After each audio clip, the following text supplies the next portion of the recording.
All right, here we go. We are going to start in just a moment. I'm going to bring us over to here. And I'm going to go ahead and give Spotify a good chunk of the rest of the stream off. Anyways, hey everyone, Spidey Librarian here, and it's midnight on August 10th. And a few hours ago, we finished Quest for Glory 3, Wages of War, using my fighter character, Achilles. And now that we've finished it, midnight seems the right time to bring Achilles into my favorite installment of the Quest for Glory franchise. Quest for Glory, Shadows of Darkness. I was familiar with the Quest for Glory franchise when I got this game. I didn't realize it was the fourth game. And so I played it by itself and I was like, wow, this is really good. Incorporates a lot of horror themes, a lot of Lovecraft, a lot of and it's still it's still fairly silly and everything, but it's much darker than any of the previous games have been. So I'm really looking forward to seeing what we can do with this one, particularly with the fighter, because I haven't played a lot of the fighter. So I'm going to go ahead and bring us over to the overlay. There we are.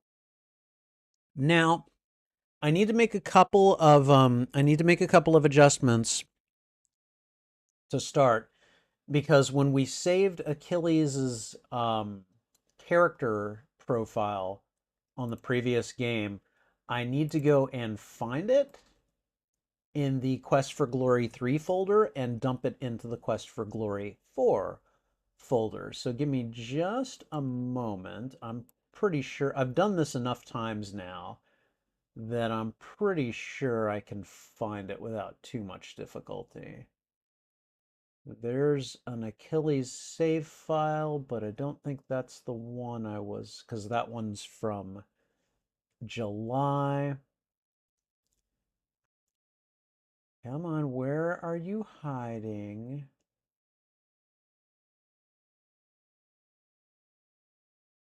Okay.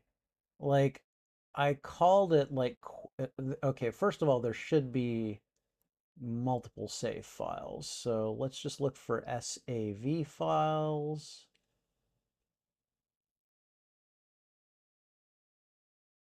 Well, I'm only seeing the one. And that looks like the one I may have brought in to, okay, let me try cloud saves. Ah, here we go, Paladin A.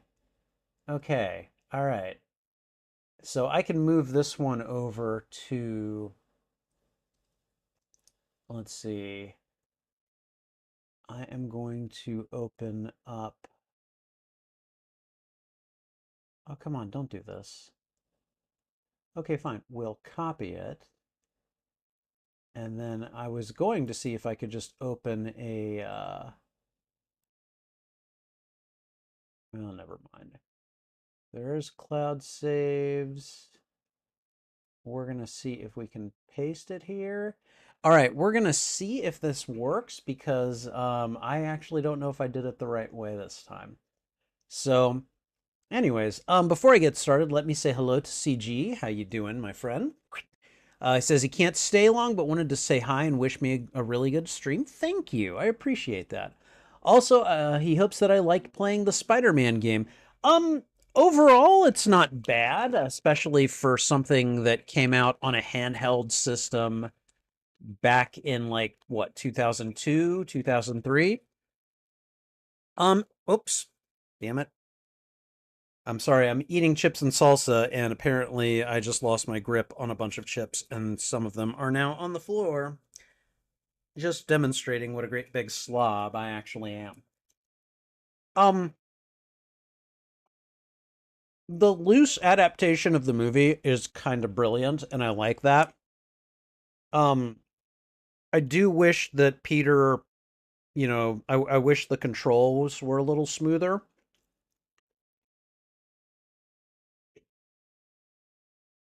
And some of those animations really kind of annoyed me because they did everything they could to disadvantage you while you were platforming.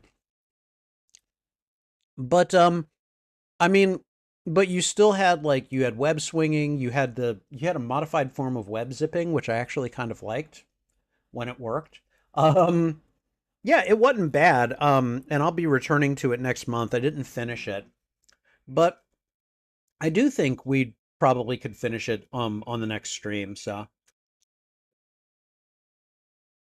and then we could go on to Spider-Man 2. I don't know. We'll see. All right. So let me make sure I've got everything up and running. We're going to go ahead and bring in Quest for Glory 4. Apparently, the last time I played this game was 5 years ago. I have a really hard time believing that. But we're going to go ahead, click play, and see how this sucker runs. Here we go.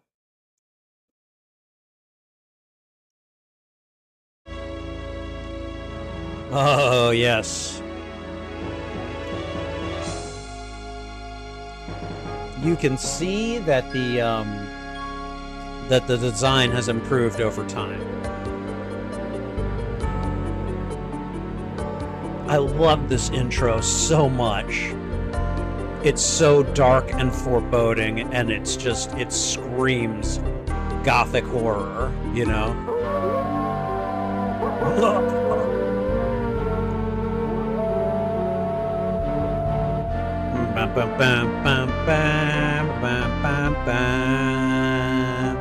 Okay. So what we're going to do is we're going to import our character. From any of the first 3 Quest for Glory games into the disk track, so that your hero can make the journey to Quest for Glory, Shadows of Darkness. Okay, so I don't know how much of that you heard, but... Oh god. Okay, hold on. Your character has been successfully imported. Welcome to Shadows of Darkness.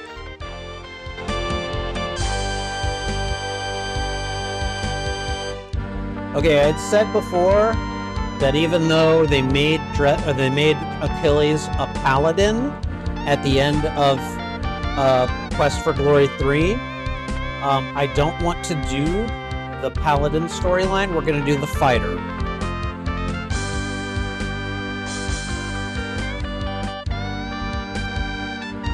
And as you can see, I have my stats from the previous game.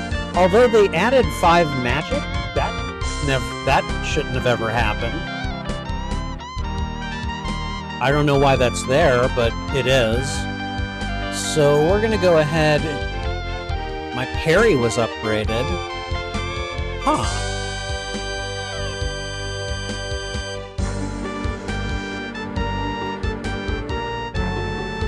Alright, I'm gonna add some stat points.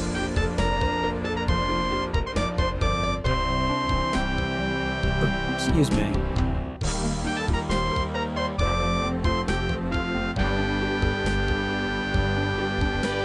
How do I have any... Because I was a paladin. Okay, that makes sense.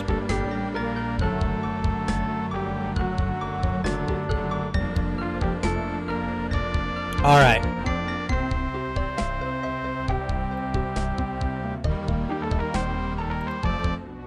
Okay. Before it gets too far... You awaken from nightmares of flying and falling. Oh, God. Find yourself in this strange place. The only illumination, an eerie green glow. You've lost your weapons and the contents of your backpack somewhere during the journey. All you have are the clothes and armor on your back. This leaves you with 4 burning questions. Where are you? How did you get here? Who brought you here? And how in blazes can you get out of here? No, make that 5 burning questions. What city did your luggage end up in this time? So the first thing I'm going to do is bring the volume down, because my God, is it loud, at least to me. Hopefully you guys can still hear it, but let's see. And we've effectively got the game paused right here, so I'm going to leave it there for a second because I want to talk a little bit about this game before we really get into it, okay? This was probably the first installment of Quest for Glory that I bought. This is a game series that I had played before. Usually friends had copies that I had borrowed or whatever. And I remember seeing this and grabbing it and being just, I couldn't believe this beginning. Because you literally wake up in a cave full of horrors like your character here does. At the time, I'd had no clue about how Quest for Glory 3 Wages of War had ended. And if you guys remember, Achilles was basically starting to celebrate with his friends. They had saved Tarna and brought peace to or at least stopped the talk of war. And then right as they were starting to celebrate, a wave of magic came over me and everything. And all you really see is Rakeesh calling out my name, and that's it. The game ends right there. Now this game starts. I am nowhere near Tarna. We can already tell that much. And so, you know, it's just kind of like, how did you get here? What is going on? And yeah, no, this game does so many things right that I love. You get an amazing beginning, and then you basically have to kind of find your way for a bit. The game doesn't hold your hand. And then one thing you also might have noticed is that there is a narrator now talking, and there's voice acting and everything. It's so great. It's so great. And if I remember correctly, I think the narrator for this game is Jonathan Rhys Davies. Let me just check. Quest for Gore. Hold on. Let me try that again. Quest for Glory, Shadows of Darkness narrator. Yes, it is John Rhys Davies narrating this video game. I mostly know him from Lord of the Rings as Gimli, of course. So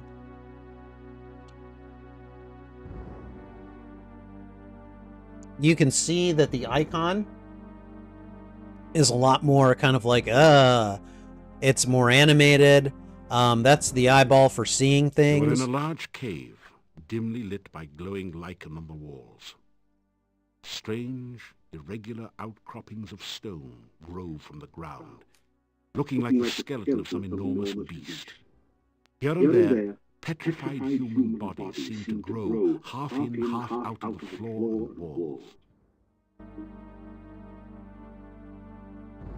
So yeah, this is a hell of a place to suddenly start your journey in.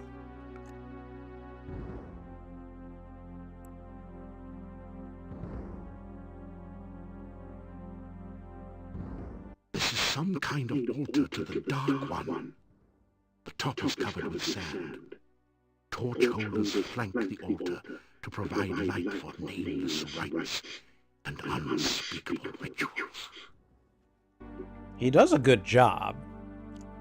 The deteriorated corpse has grown partway into the cave wall. It's a rotted, ancient corpse, half buried in the cave wall.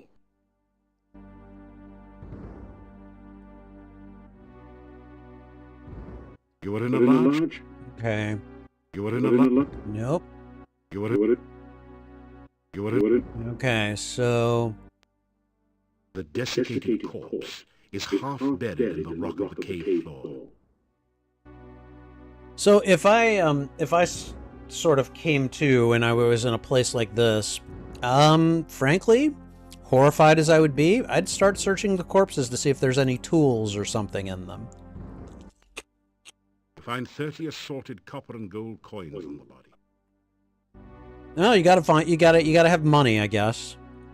A brief search reveals a piece of hard grey rock, which you take, okay, and some coins, 3 crowns and 13 kopecks. All right. So I have some money. I have some flint. You have a small gray piece of flint, much like the one described in your famous adventurer survival course manual, in the fire starting section. You vaguely remember something about using flint and steel together.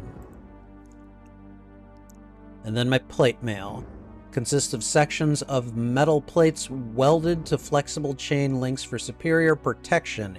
You wear leather padding underneath the armor. Okay, so that's all I've got. What about this unfortunate fellow? You search the desiccated body. The only still usable item is a dagger which you pick up. Oh, However, okay. lying around the bones are some coins. 5 golden coins, each have a crown stamped onto them. And 13 small copper coins, each stamped 1 kopeck.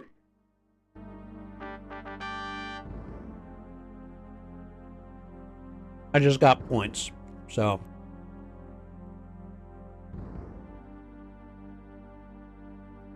I got 2 points. Okay.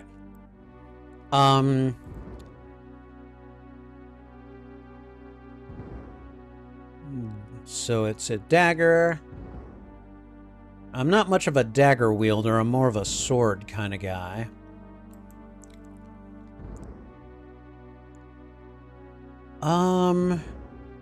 Is there a... There was a torch here, right? This torch is firmly embedded in its holder. Okay. You take the torch. Okay, hold on. We're gonna put it back. You put the... And we're gonna use the flint on it. You strike sparks off the flint using your dagger. Torch soon begins to burn, almost as if by magic. Yes. There we go. Now we're gonna take the torch. You take the torch. Okay, alright. It looks pretty much as you'd expect.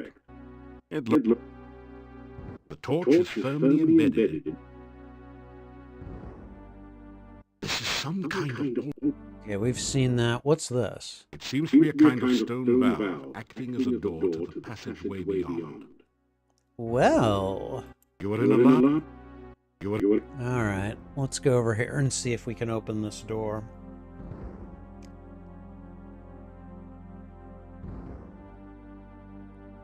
I mean, this is a hell of a place to begin a game in, you know?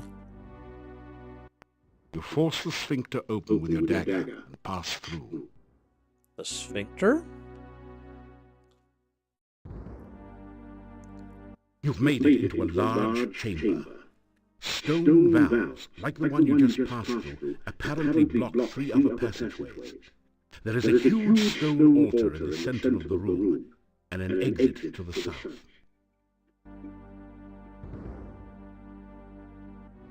You're in the heart of the cave.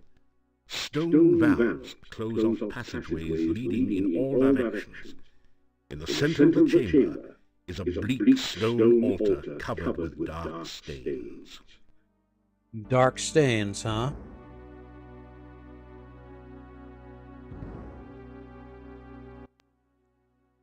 A stalagmite forms at the base of the stone altar. The rough stone altar is covered with dark stains as of blood long since dried to powder. You feel a creepy, uneasy sensation whenever you pass near it.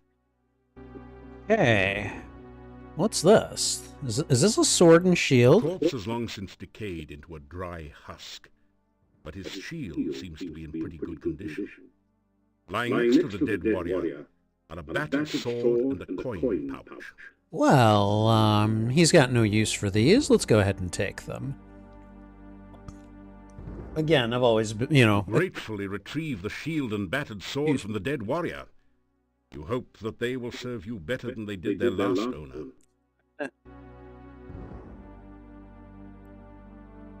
Okay, alright. The sword is rather battered and worn, and you can't get it to hold a proper temper. Still, it's better than fighting barehanded or even with a dagger.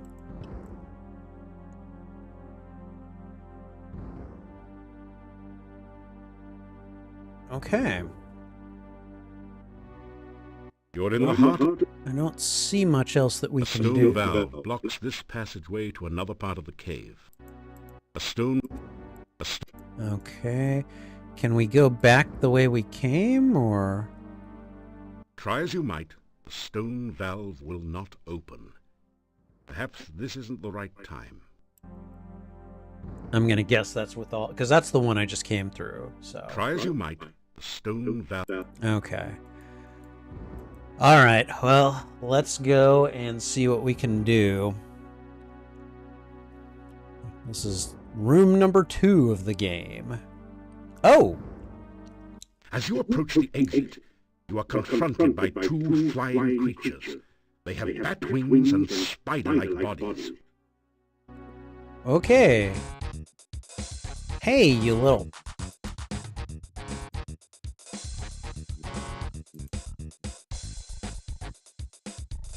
Oh.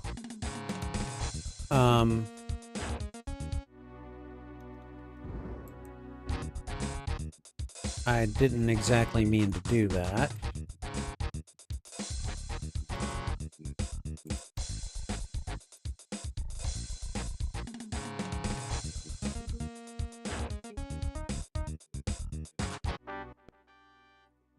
In a bitter battle, you were better than the bats. You kicked some butt, too. Now it looks like the little bastards poisoned me. The batter wasn't carrying any valuables, besides its body is really gross. Alright, well maybe now I can leave without having to...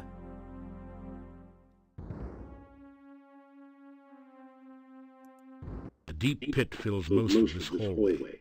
A rope bridge spans the narrowest stretch of the chasm.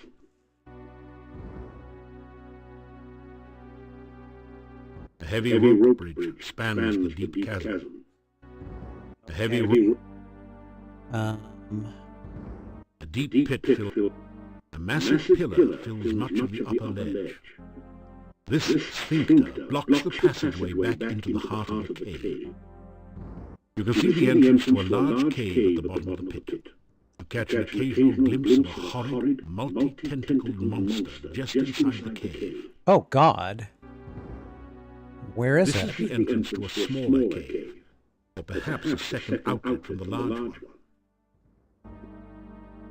There's a small ledge partway down the cliff face. You can see a glint of light somewhere beyond this exit. Okay, we need to get out of here. Can I just use this? Cautiously test the rope before crossing. It feels as though it's firmly anchored on both ends of the chasm. Good.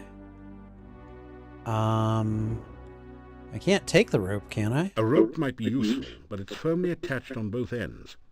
You think about cutting it loose, but then decide that you may have to come back this way again.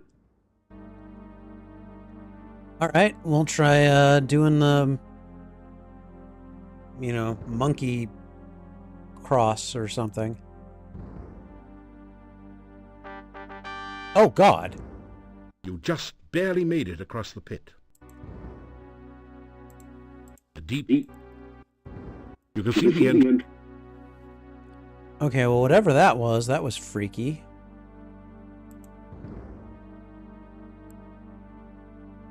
I want to...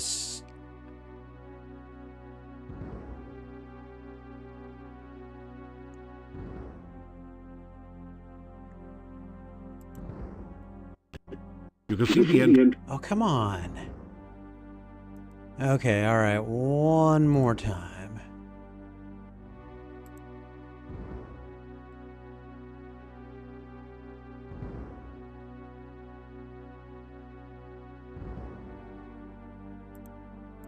A deep pit fills most of this hallway.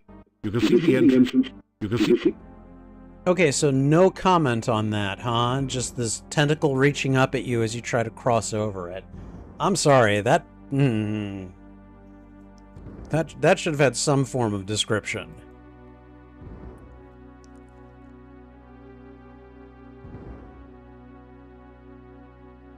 You slip through the mouth of the cave, just in time to avoid being crushed by its closing jaws. Looks like you're... You know, it looks like you were in, like, the xenomorph, you know? That cave entrance. You are alive! Only one person has ever walked away from there before. Hi, who are you? How did you get here? Oh, there are so many questions I want to ask you. But I have to get home quickly. It is so dangerous out at night in Moldavia. Whoa, The town is due north of here. Be careful, there are many bad things wandering around. Oh, God. Good luck. Thanks, I guess. Oh, by the way, my name is Katrina. I hope we meet again sometime. Farewell. Wait. I have questions. No, but I have questions. Where are you going? No one seems to be listening.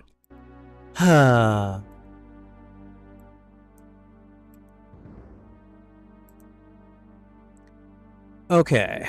The icky, greasy, grimy goo flows close beneath your path at this point.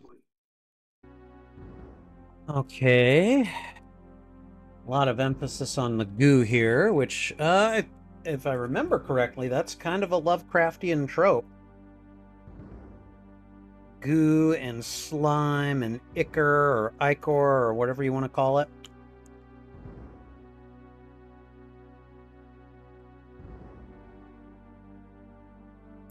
The cave mouth looks like the jaws of some horrid creature, waiting to chew up and swallow anyone who should be so foolish as to try to enter the cave. The icky rocks have formed an island within the archway above the path is inscribed with 8 arcane symbols.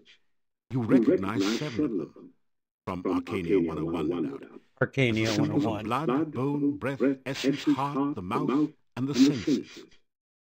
The 8th is new to you. It looks a bit like a 6-tentacled starfish, or perhaps more like a squished squid. Something about the symbol fascinates and scares you at the same time. This symbol looks like a 6-armed starfish, or perhaps like the tentacles of an octopus. You sense a feeling of strange, chaotic power from it. Okay, can I take this one?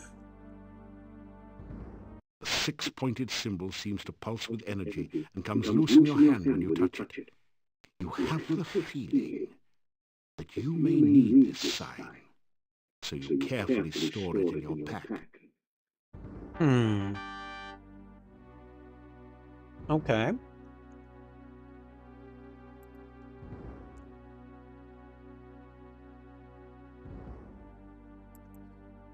All right. Still. Okay. Well, first thing I'm gonna do is I'm gonna save, which I guess it did an automatic save, which is good. But we need. Actually.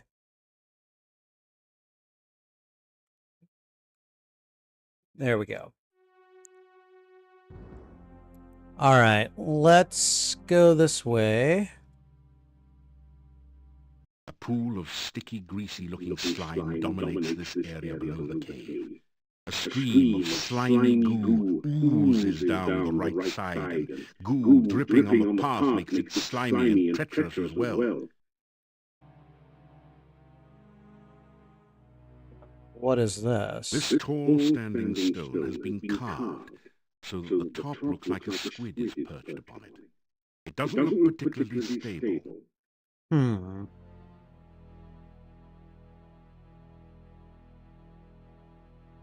The path is dripping with slimy goo. You're having a hard time maintaining your footing on it.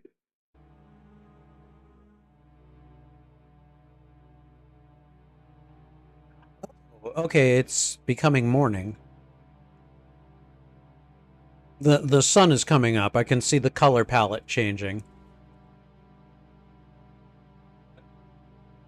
This tall, a delicately crafted bonsai bush looks totally out of place in a pool of dark, unhealthy-looking goo. All right. I don't... Wait, hold on. Whoa! I don't know if I was supposed to do that, but... Okay, well, I can get back up here if I ever need to. That's good to know.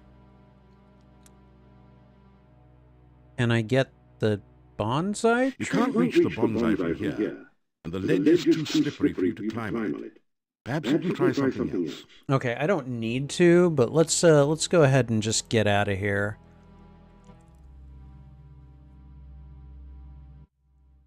Okay. She said, ooh, nice little swamp we got here. Oh, God. The heavy odor of decay overwhelms your senses and makes you feel slightly nauseated as you survey this gloomy swamp. The bleached bones of the earth lie surrounded by the murky marsh. Yeah, there are The undead... decayed remains of a human arm claw at you as if to drag you down to share its doom. Okay. I'm not gonna shake any hands here. Let's, I think we can go north? Here we go.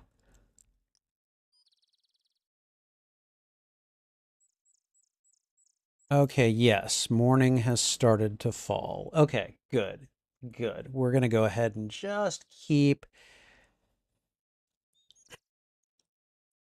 the girl, what was her name? Katrina? She said that the town is due north of where we're... Whoa! Oh, God. Hi. The hungry hunting hawk alertly searches for signs of game not already claimed by the forest monsters. Kind of reminds me You are of in the western Spielberg. part of the forest. An old road once led to the east. Only after careful searching do you manage to find traces of the road to the south as well. You were in... Okay, all right. I'm going to default myself to running so that I can get places quicker. And again, I'm just gonna go north. As soon as I was able to go north, I'm just going north. Uh-oh. Whoa, hi. You are near the northwestern corner of the forest. An overgrown road once ran east and west through this area. You can see part of the town wall to the northeast, and an ominous castle far to the north. And what's this? The wyvern is a smaller cousin of the dragon. Oh, The shit. good news is that wyverns don't breathe fire. The bad news is Their tails are said to contain a deadly venom. Prior to coming to Mordavia, you'd hoped that wyverns were mythical.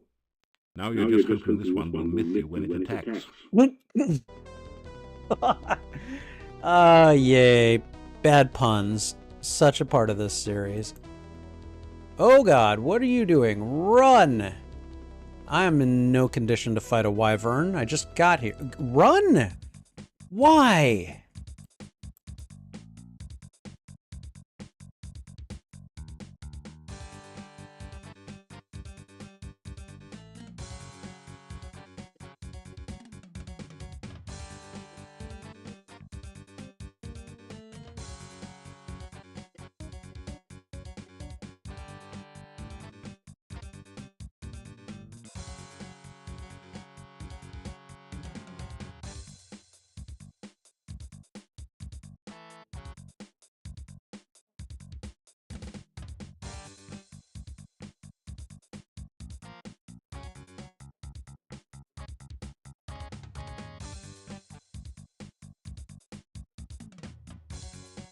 I thought they didn't breathe fire.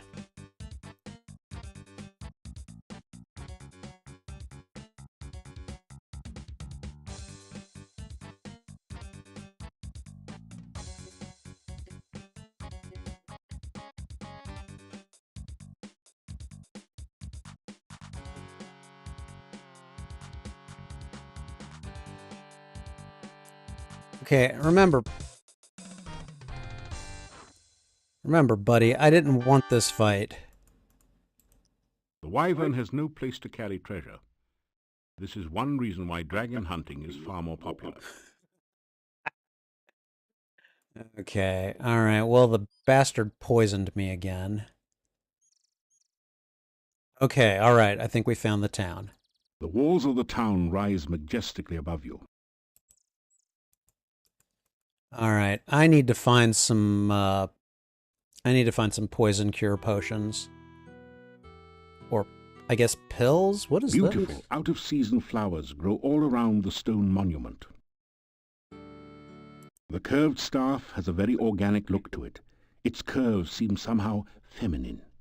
You can feel a sense of magical power radiating all around it.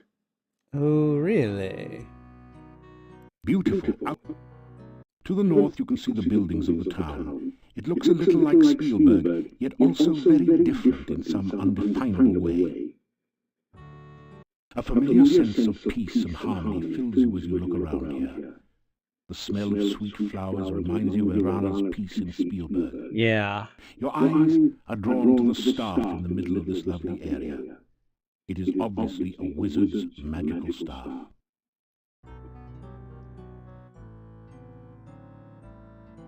Beautiful.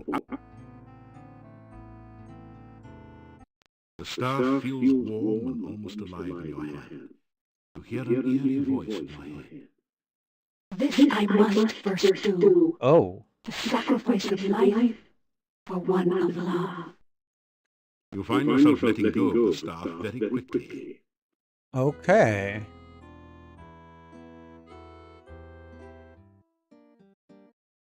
You! How did you get here? Hi. Why are you here? Few strangers come to Mordavia. I am the Burgomeister. It is my job to know everyone and everything that goes on here. Okay. Hi. The Burgomeister stares at you suspiciously. Well, I, don't know how I got here, but I'm a hero. You tell the Burgomeister about how you came here. Do you expect me to believe such a story? That you could walk out of that cave alive? That the cave would be open? Tell me no more lies. This dude sounds like Craven. My name is Dmitri Ivanov. Hello. I am the Burgomeister of this town. Am I in Russia? Mordavia is a well surrounded by mountains. mountains. There used to be a road which led from here, but heavy rains have created a swamp at the base of the mountain south of here. No wagons can get you in or out, nor can any person, except perhaps you. This is the town of Mordavia.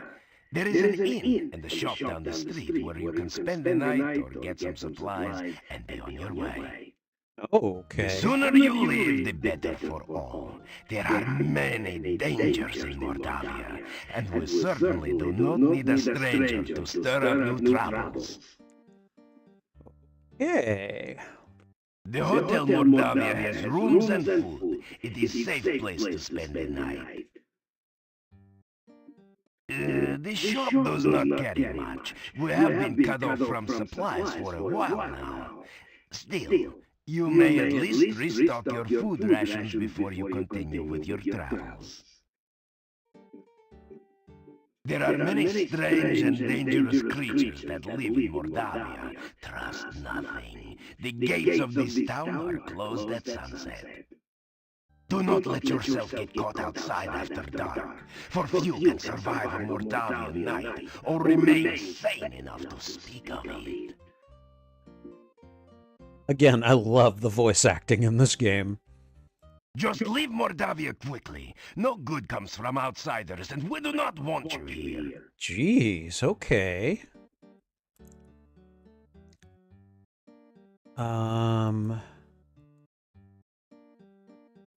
Going to go ahead and save again.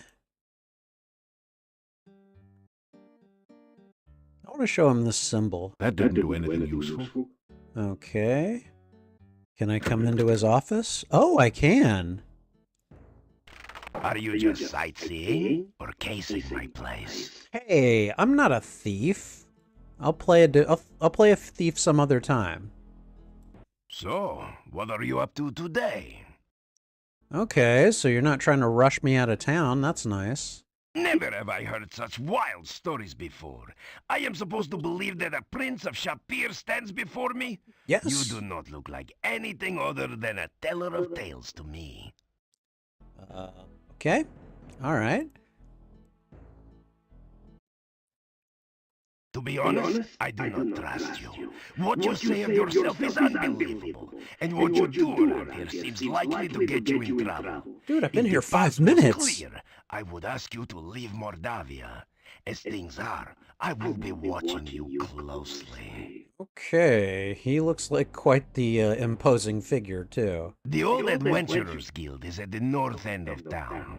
It has been abandoned for many years, since we have not had many adventurers who could cross the swamp. Oh, really? Seeing as you are supposed to be an adventurer, here, have a key to the guild door. Ooh. Perhaps you can find something of use there. Well, that's nice of him. To the northwest of town is Castle Borgov. It used to be owned by the Borgov boyars of Mordavia, but the last Borgov died years back, and no one came to take his place. Some strangers moved in some years back, but they have had nothing to do with the town, and we have had nothing to do with them. The old road from town used to meet with the road from the castle and head south to the pass. The heavy rains not only created the swamp, but caused so much plant growth you can't see the road anymore. The swamp is a dangerous and foul place. They say that all who ever were buried beneath the earth there now reach up to drag the living to their deaths. Can I confirm. have seen for myself that this is true. Stay far from the swamp if you value your safety. Okay, all There right. are other things in Mordavia to see and do, but I am not a tour guide here. Go off and see for yourself, but be careful. The gates of the town are locked at night, so be sure to return before it gets dark. It's dangerous to be out after sunset. Okay. Well, that was a lot of information. Thank you. Everyone in Mordavia minds his own business and does not go looking for trouble. You obviously do not fit in well here. Okay, thanks. I'll help myself out. Stay out of trouble and other people's business, and you and I will get along with one another. Otherwise, you will get me angry. I'm sure you don't want to make me angry, do you? No, no, no, Bruce Banner. No, no, no, I don't. Okay, so then what else? This is the major entrance of the general store. Colonel, you tell? And the private quarters are in the Burgermeister's office. And then... This is the Hotel Mordavia, best and only inn in town. Okay, what time are we at? It's still early in the day. Let's go over here.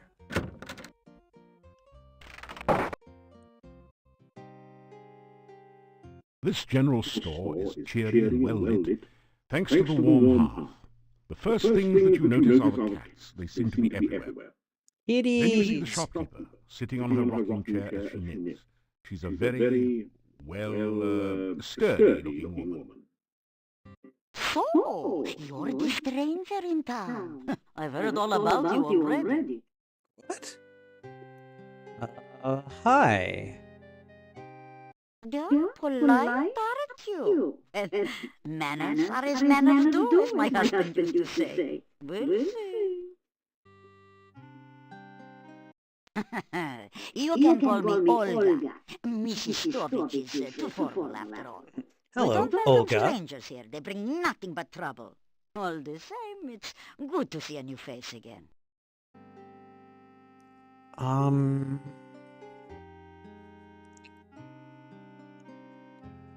Oh, wow.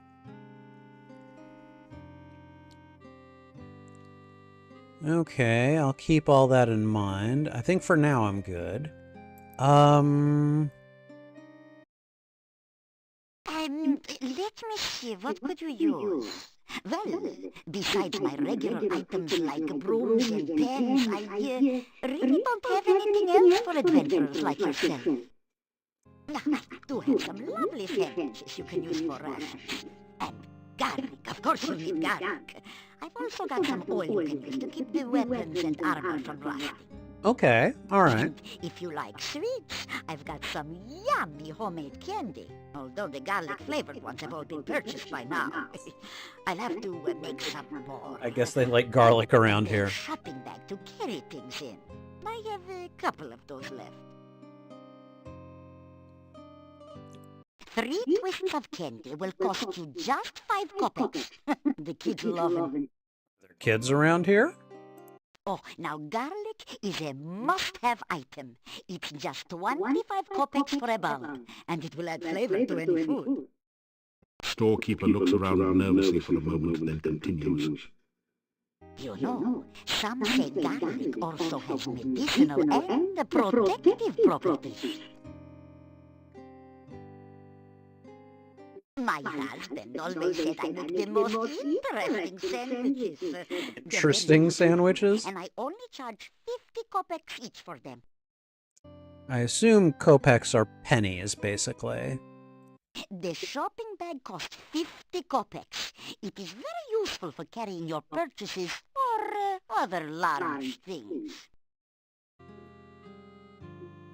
A flask of household oil will cost you 100 kopecks. It's good for door screens and can also be used to loosen up rusty wagon wheels. Okay. Pie pan? Really? I can sell you a very nice large pie pan for 250 kopecks. I've always admired the men who can cook. Okay, lady. I'm an adventurer. I'm not a good investment. You can purchase the hen broom for 350 kopecks. I'm sure you'll really clean up with it. Oh, yay. What would you like to know about? Okay, I got the town gossip here. Oh, wow. Tell me about the innkeeper's wife. There's a good woman. She's the one who really runs the inn. Her husband just gives orders. Someday she'll give Yuri a piece of her mind, and good for her. The things she puts up with. Bella.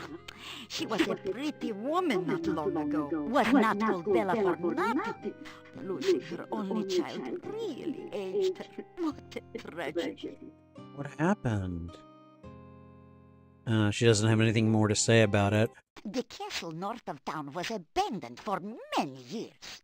Then some strangers moved in 4 years ago. No one knows what goes on there now. But it won't be for the good, I'll tell you. Uh-oh. Okay.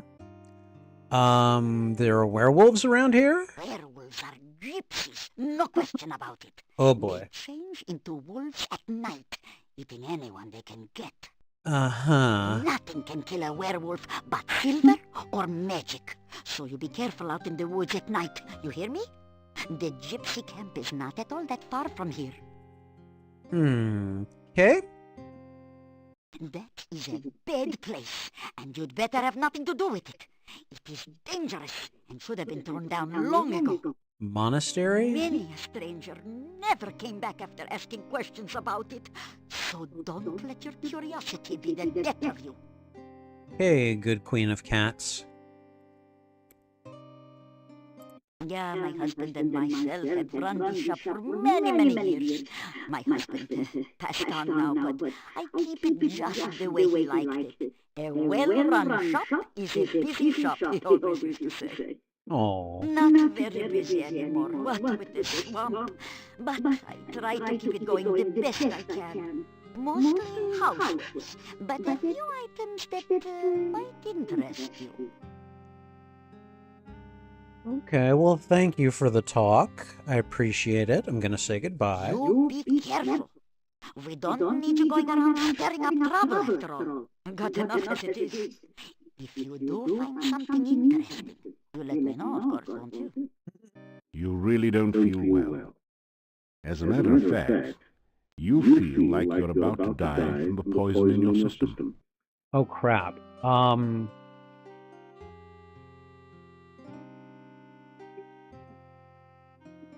Okay, maybe I could try buying some garlic from her? I don't know. If you want to...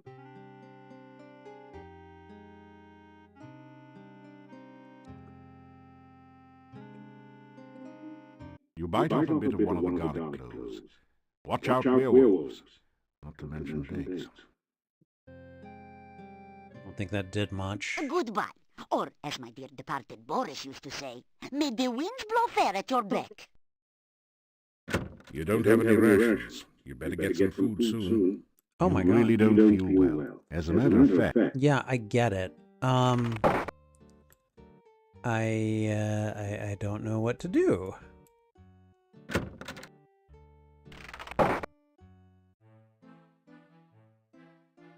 you've entered a small but nicely furnished country inn. Stairs lead up to the guest bedrooms. The floor is covered with sawdust and peanut shells. The barrel contains the few shells that manage to land in it. The innkeeper stares at you with an expression of fear and astonishment. It is several seconds before he speaks.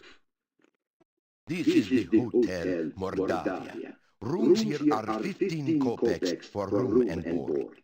Pay for 1 week in advance. Your Okay. room will be the first room at the top of the stairs. When you want food in the morning or evening, just sit down over there by the door. You really don't feel well. As pay the innkeeper. Thank you for... I think I'm gonna sit and try to get some food in me. It's a typical country breakfast. Fried beets and sausage with garlic for a garnish. They must really like You their... really don't feel... As a matter of fact, Yes, I get it, but what am I supposed to do?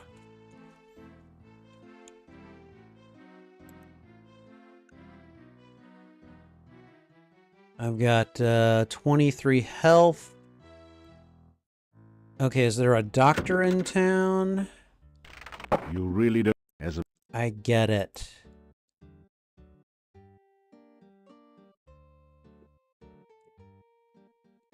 The old man walks with a slumped back and a sad, dejected look in his eyes. He seems to be searching for something that he hasn't been able to find. The old man... You really... As Get it, I get it. I'm dying. You're letting me know. Oh man, health is dropping fast.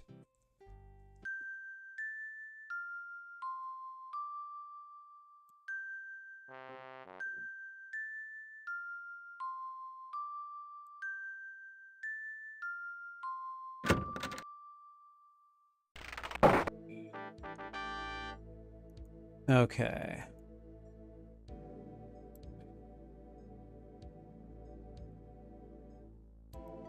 the bust's eyes seem to follow you as you walk through the hallway.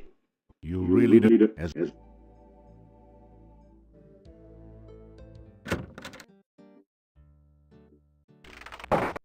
the sign reads, Dr. Creep. Yeah, okay, I did want to go back in there. Okay, never mind.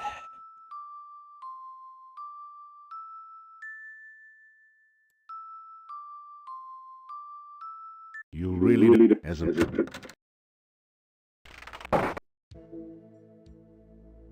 Okay. How bad is it?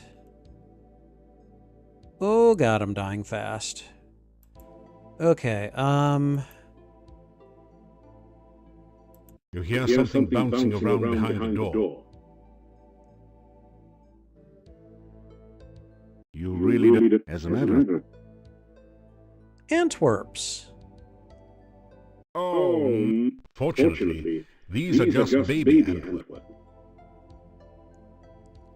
Okay, alright,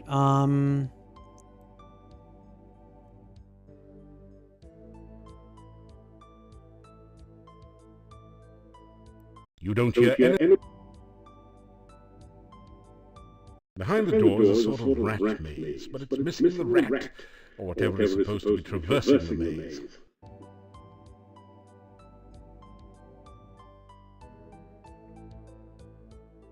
Sure.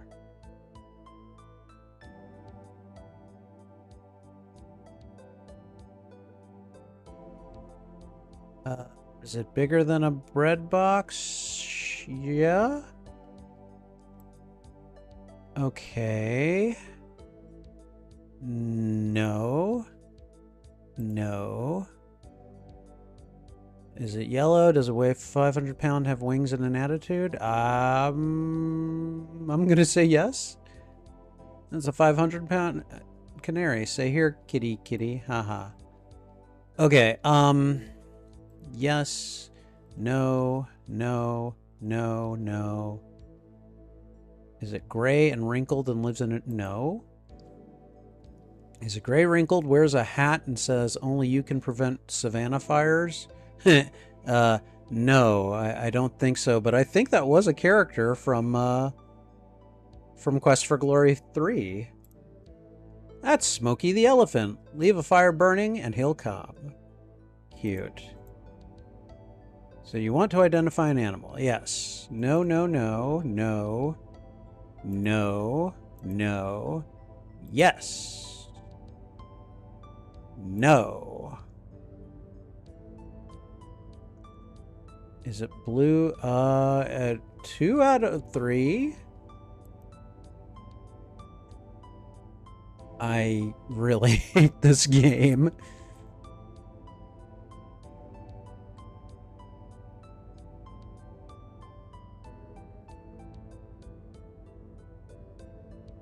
Feed it avocado. Okay. All right.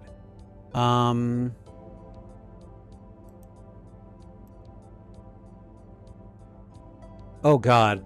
Okay, I think I'm still alive. Like, I don't think the poison is taking effect anymore. Okay, avocado. Why do I want... Why do I need to do... It's been forever since I've done this. Okay. I can get avocado from the general store.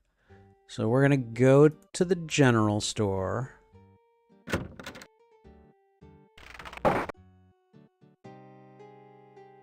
Back again so soon. What have you heard lately? Nothing new. I just want to buy some avocado, right? Wait a minute. Tell Olga. Okay, nothing new there.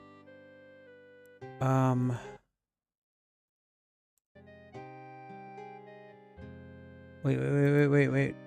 I want to ask about the goods. Where are the sandwiches, candy, trail rations? My husband always said I make the most interesting sandwiches.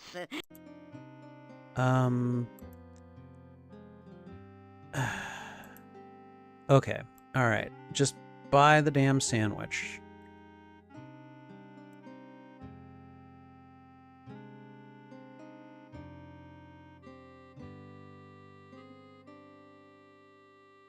These avocado and garlic sandwiches are the strangest adventuring meals you've encountered.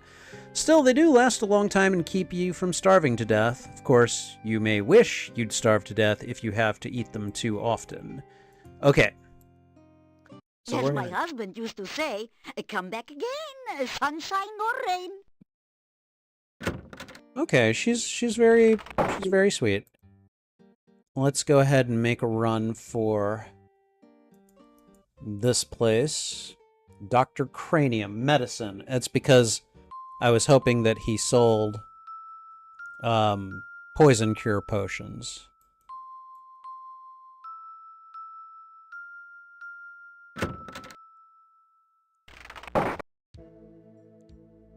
Okay. You bait the trap with avocado from your sandwich. Avocado was never high on your list of favorite foods anyway. The trap starts working.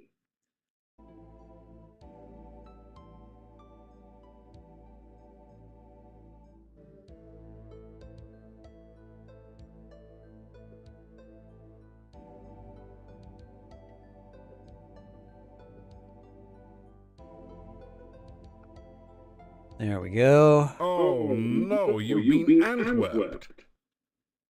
Fortunately, these are just baby Antwerps, so the attack wasn't fatal.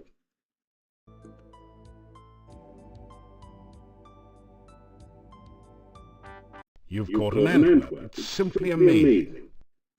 Okay, now that I've caught him, your Antwerp has now been processed. Okay.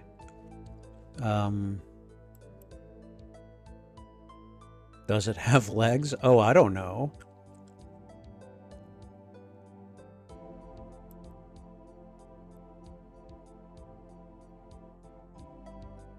I do?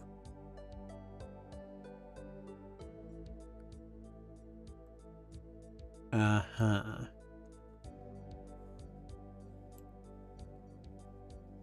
This is the Antwerp maze. Antwerps are naturally bouncy. Oh, so okay. all you have to do is continually rotate the maze until the baby Antwerp bounces over to the key, then out through the exit.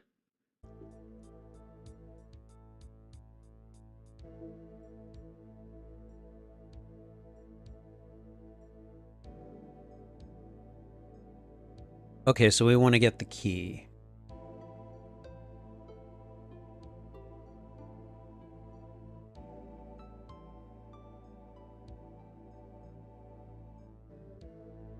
Oops.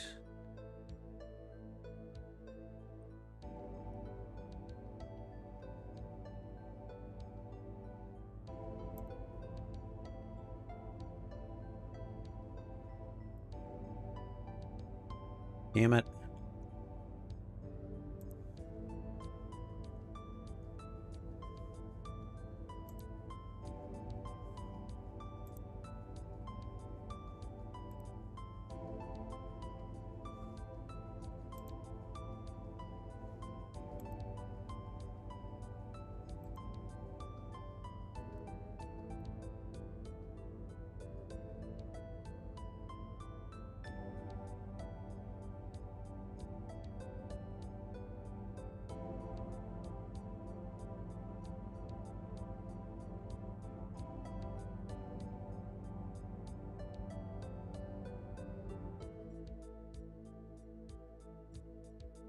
Congratulations.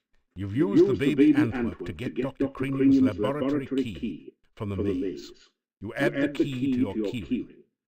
Oh yeah, it's because I've the Burgomeister gave me a key to the Adventurers Guild, which I haven't used yet. Oh god, there's another puzzle? Of course there's another puzzle. Okay, alright.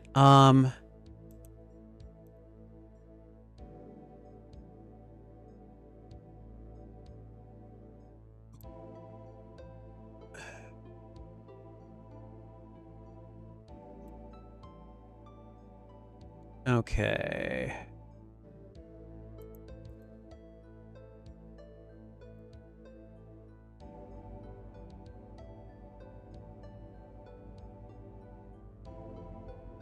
No?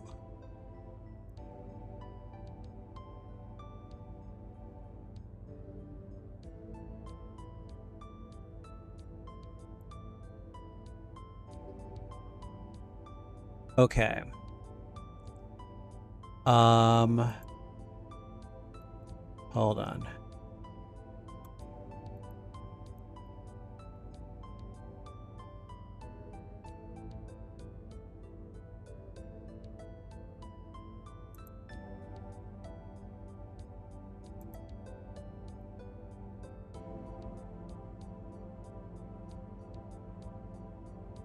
What? Okay, get that there. Okay.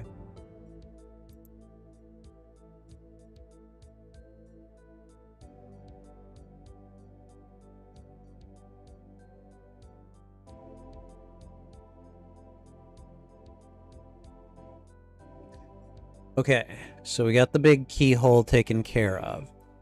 Now, I think we have to get the side pieces in order.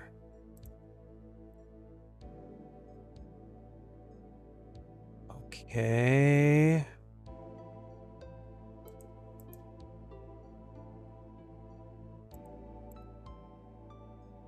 Yes, got it. Okay. Great! You've managed to find Dr. Cranium's keyhole and open the door. You pass through into Dr. Cranium's private laboratory.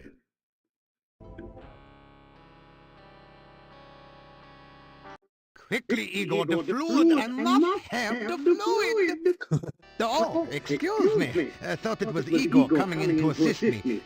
He helps out in the lab sometimes. Now then, what can I do for you? Well, Doctor, I need some potions or pills or whatever you're selling. Hello. You say hello to the scientist. Welcome to my laboratory. You must have more than the usual intelligence and perseverance to have made it in here. I mean, I try. You introduce yourself to Dr. Cranium and tell him a little about your adventures. I should be most interested to hear about your travels and your scientific discoveries along the way. Unfortunately, I have very little time for that right now. Perhaps we can discuss your adventures when you next return. Sure. You explain to Dr. Cranium that magic is really a lot like science, and even deals with the same elements. Oh, nonsense! There's no such thing as magic. There is only science. What you call magic is simply scientific phenomena that have not yet been properly investigated and catalogued. Oh boy, he's very much into his scientific method. Okay. My name is Dr. Cranium. I am Moldavia's chief scientist and a certified genius. Some call me mad, but I much prefer Dr. Cranium. Ah, yes, science. I'm glad you asked. Science is the process of systematically increasing our knowledge of the world through observation and experiment. Unfortunately, some of the townspeople here seem to have no concept of the wonders of science. Some of them even claim my little inventions are magical. Such poppycock. There's no such thing as magic. Yeah, you mentioned Still, that. the townspeople insisted that I should be able to use my magic to cure wounds and sickness. I told them that I am a scientist, not a doctor, but they wouldn't listen. I had little choice but to concoct some simple elixirs. They were childishly pleased. Science is really so simple once you understand it. Okay, so you have some... Oh, yes, he does. Okay. If you want to improve your stamina, then you should make sure you eat a healthy diet from all the different food groups and Come get on. plenty of aerobic exercise. That is science. What about healing Oh, potions? you must mean my patented healing drink. You may have my last one. Unfortunately, I have forgotten the formula for its main ingredient. If you can help me remember it, I will be able to make some more healing drinks, although the work is very time-consuming. Oh! This is a form of copyright protection that the game employed when it first came out. There should be... I should be able to look that up.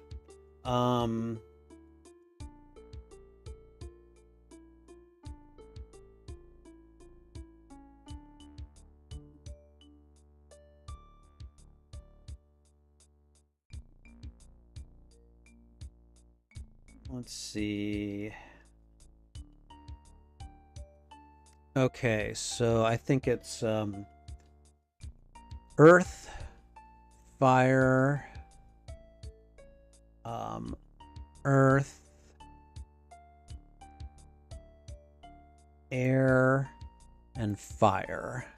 Thank you. With that information, I'm sure I shall be able to create some sensational scientific solutions. Okay, what about, oh, poison cure, definitely. You must mean my new universal poison antidote. You may have this one, but I will need some help with the formula to make more. Okay. Also, I am afraid I only have time to make one each day.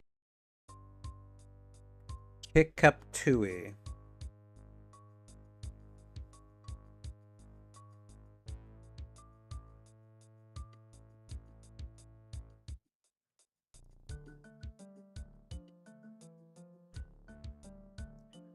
Okay, for that one, let's see. Water, air, water, pizza, earth. Let's see if that works. Thank you. With that information, I'm sure I shall be able to create some sensational scientific solutions. Okay. You Empty ask glass? Dr. Cranium if he can spare an empty flask for specimen collection. I'm sure I'll need one. Of course, of course. I am always delighted to assist scientific research of any kind, and I have plenty of flasks. You may have this one. Okay, and then let's ask about experimentation. Experiments are the meat and drink of science. First, you must come up with a hypothesis based on your understanding of the scientific elements. Then perform an experiment to test the hypothesis. Afterwards, you have a pizza. Pizza? What? Earth is for solidity and stability. Air gives freedom and movement. Fire provides power and energy. Water, fluidity and life. Pizza, of course, is the most important element of all. Pizza represents the essence of well-roundedness and regaining strength. Most importantly, you can have it delivered in under half an hour in most areas. A hypothesis is a scientific guess. One predicts the result of an operation, performs an experiment to test the prediction, then has a pizza to celebrate the result. He really likes pizza. It is very important to stay flexible, however. Sometimes the experiment may give a different result than predicted by the hypothesis. Since real scientists don't like to make mistakes, we always write the hypothesis in pencil. Pizza is a crucial ingredient in many scientific formulae. There is a nearly infinite variation in its effects, depending on whether one starts with pepperoni, mushrooms, artichokes, or plain cheese. One should always order extra pizza in case the experiment requires additional materials. Besides, science is hungry work. Okay. Dude likes his pizza. All right. Let's see. There is, of course, no such thing as magic. There is only science. Still, you would be amazed at how gullible some people are. Just the other day, someone gave me this scroll saying it was a magical spell. Can you believe that? It is pure poppycock. Nothing on here makes any sense whatsoever. Here, you may have this as a reminder that magic is a figment of fevered imagination. Only science is real. Obviously, Dr. Thanks. Cranium needs to take a correspondence course from the famous wizard school. As you read the scroll, you find that you have learned the incantations and gestures with which to cast a glide spell. Then the scroll vanishes. There, you see, it was not even a very good piece of parchment. Fell right apart. Let's see. Igor is the gravedigger and tombstone carver. Business has been slow lately, perhaps because there are very few people left in town. So Igor sometimes comes in to help me with my work. Igor has had less work of late. The forest is just as dangerous, but there aren't very many people left in town who are stupid enough to go out there at night, you know. I like to think of it as a sort of evolution in action. Igor is carving out quite a niche for himself in the gravestone business. You might say he is well on his way to becoming a rock star. Then again, you might not. The cemetery is outside the town to the east. It has proven a fruitful source of materials for my experiments. Okay. There are also some interesting and cryptic puzzles to be solved there. Oh, really? Okay, all right. What is... Oh, yeah, you were asking about the fluid earlier. Essential etheric fluid is an important ingredient in my formula for reanimating dead bodies. It contains the essence of the element of water, the most important ingredient in life science. Okay. This laboratory is where I perform some of my most important research. Lately, I have been trying to bring life back to a dead body and to brew the perfect cup of tea. Okay, Reanimating the dead is just another day's work in the life of a scientist. Oh, is it now? Even science cannot bring a person back right the way they were, but one can use scientific principles to restore the semblance of life and energy to formerly dead flesh. Okay. What about the perfect cup of tea? The one alchemical combination that I have thus far been unable to fully analyze is that of a good cup of tea. I'm sure there must be a way to duplicate the effects of nature, but the results have not been promising so far. Perhaps you would like a cup of spearmint and beefsteak tea? I thought not. This is even harder than rehydration solution and reviving dead tissue. Rehydration solution? Research is the heart and soul of science. Without constant experimentation to prove or disprove one's hypotheses, the scientist is left trying to solve the world's problems by guesswork. That is hardly the most efficient way to achieve results. And then, let's ask about his lab I equipment. try to maintain a modest selection of useful experimental equipment in my simple laboratory. Unfortunately, it has become very difficult to obtain the most modern scientific accessories since the road out of the valley became closed by the swamp. Okay. And then finally, do people think you're a mad scientist? Mad? Mad? They all call me mad, but what do they know of madness? I am not mad. A bit perturbed about the world situation and how I get so little respect, perhaps, but certainly not mad. Nice. Okay, well, thank you. I'm gonna go ahead and say goodbye. You say goodbye to Dr. Cranium. Please be careful not to break the beakers or crack the flasks on your way out. Sure. Let's get out of here. Come back and visit again. I mean, If you see Igor, please tell him I still need the fluid. Yes, sir. Okay. All right. So, poison cure potion. Okay. And healing potion. Okay, good. I still want stamina potions, damn it. Okay. Who's this guy? You greet the old man. Good day. Have you seen my honor? Who? What? I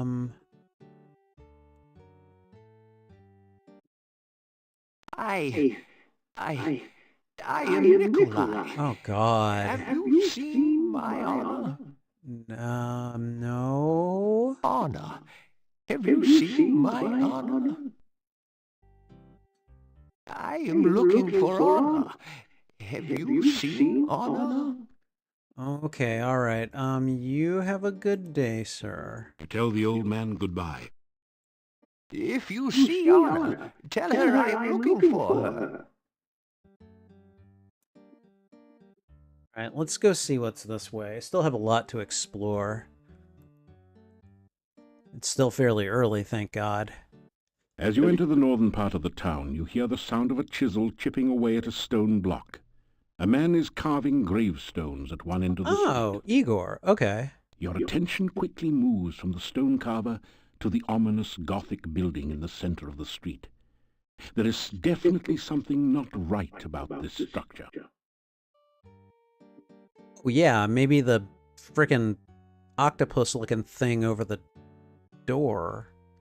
Jesus. This is a bas-relief of a strange creature. It looks like an octopus with only 6 tentacles. You have a creepy feeling as if it is looking right back at you. See, this is what I like about this installment of the series. It's just so dark and, I don't know, Lovecraftian. It is a thoroughly uninteresting wall. Uh-huh. There is an indentation near the middle of the shadowed door. It looks like a set of 6 curved spokes radiating out from a central point. Mm-hmm. Okay, let's just ignore that for the moment and say hello. The headstone carver stares at you and then goes back to work. Okay, hi. You introduce yourself to the gravedigger. Me, Igor. Oh, hi, Igor. Building was Adventurers Guild. No adventurers, no guild. He sounds like Kermit the Frog. Town Mordadia, this north part of town. Oh, this day job. Also work graveyard shift. Little graveyard humor there. Oh boy. Igor did graves in cemetery. Igor put dead person in grave. Igor covered dead person with dirt. Igor put headstone on grave. Oh, plenty of job security around here. Business is piling up. Little graveyard humor there. Again. Boy. Probably doesn't have a lot of friends. Let's see. Oh, already did that. Okay. Oh, Igor not hear rumors. Igor not no stranger in town. Igor not no doctor make strange things in lab. Igor not no funny man in not funny. Igor not funny know many man? things. Igor not hear many things. Okay, and he's not going to elaborate on any of them. Bad building. No go there. Bad, bad, bad. Oh, man. Okay. But I can go in here, right? The door is locked. Yeah, but I've got a key, right? I should be able... Yeah. Lock the door using the key the Burgomeister gave you.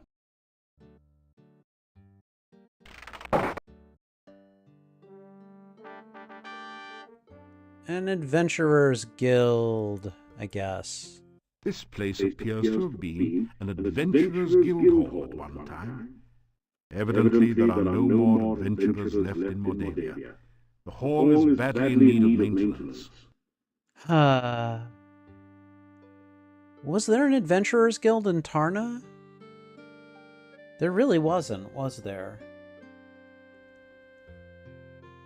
There are a number of books on the shelf, including Hero Magazine's Golden Guild Guide to Mordavia, Flora, Fauna, and Folklore. Okay. This desk holds the adventurer's logbook, a quill pen, and an inkwell. Oh, well, you gotta sign your name to those. That would be a lot easier You read in the adventurer's log about some of the exploits of past adventurers in Mordavia. Prominent among them is the story of Pyotr and the Dark One's cult. Near the end of the book, Pyotr tells how he led the armies against the Chernovi cult outside the Dark One's cave. The fighters were trained soldiers, but the cult members fought like madmen. Suddenly the cult members changed their forms and became grotesque monsters. Many of the soldiers panicked and ran. The battle was nearly lost. Then Pyotr heard the voice of Irana. By all my will, I banish you two. The voice was cut off. The cult members screamed and ran. Pyotr entered the cave and searched for some sign of life. All he could find were the grotesque remains of cult members. The only sign of Irana was her magical staff lying on the ground. Pyotr picked it up and left the cave, knowing that Irana was beyond his help. Pyotr then tells how he brought the staff back to town and placed it in the town square. A garden of flowers instantly sprang up around it. Near the end of the book, Pyotr tells that he was going to seek out the rituals of the Dark One and destroy them. There are no later entries. Huh. Okay, alright. We're gonna go ahead and sign in. You sign your name into the adventurer's logbook with a flourish. It's almost become a habit by now. Okay.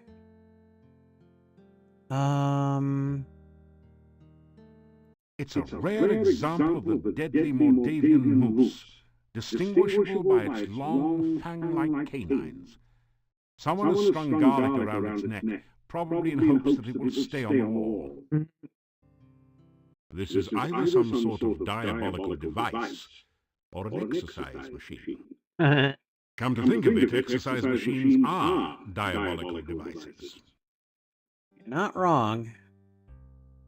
This is a long, sturdy-looking rope with a grapnel hook attached to one end. Oh. Some round metal weights lie neatly stacked on the floor. I better hope Dr. Cranium doesn't see them. He'd probably invent the cannon and upset the balance of power. Alright, can I take the rope and grapnel? You pick up the rope and grapnel set and tie it onto your pack. That'd be used for climbing, but I don't think I have a climbing skill, do I? Huh.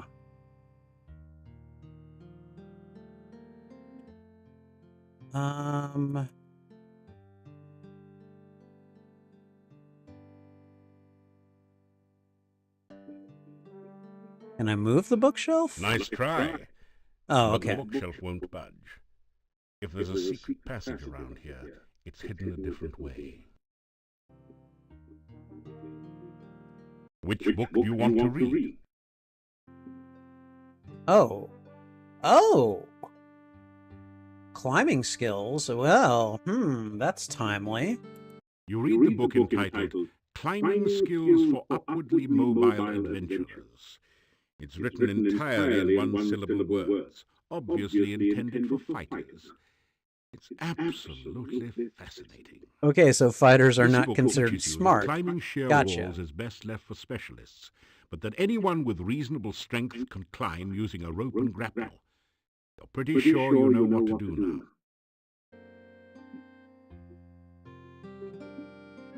As you scan through Hero, the Journal of General Job Adjusting, you find quite a bit of information that might be useful here. There are a series of articles about the land of Moldavia. The town originally grew up around Castle Borgov. The Borgovs were the boyars, or local noblemen, assigned the role of guarding the area from invaders. The chapter on fauna describes a number of interesting creatures. The Negrotor is a vicious carnivore with big, sharp teeth. Some of the other monsters sound even more horrific. Yeah, In like the the forest wyverns. lives the Bluesky, a creature known for playing practical jokes on travelers and playing riddle games, but which can also be helpful to those it likes. You learn about the Rosalka, the spirit of a murdered, unmarried woman. Such spirits are said to inhabit lakes and rivers. They try to avenge themselves by drowning any man foolish enough to approach them. You could really learn a lot by reading this magazine thoroughly instead of just browsing through it. Isn't it nice that we included a complete copy in your game box? Okay. The book turns out to be an advertising brochure. It says, I, Dr. Cranium, predict that someday one of my descendants will become the subject of a major computer game. The Castle of Dr. Brain from Sierra Online. Jeez, how cheesy can you get? I assume that is an actual game. I've never played it, though. Creative casting? The book is all about using spells in unusual and creative ways, such as calming of fire, using alternate flame and frost spells to make something brittle and break, and so on. You pick up a number of useful tips which will improve your spellcasting. Okay, essential This book exercise. teaches you how to use the stair stepper to build strong leg muscles and talks about the importance of whole body development. It says to build up your strength gradually by adding weights to the baskets.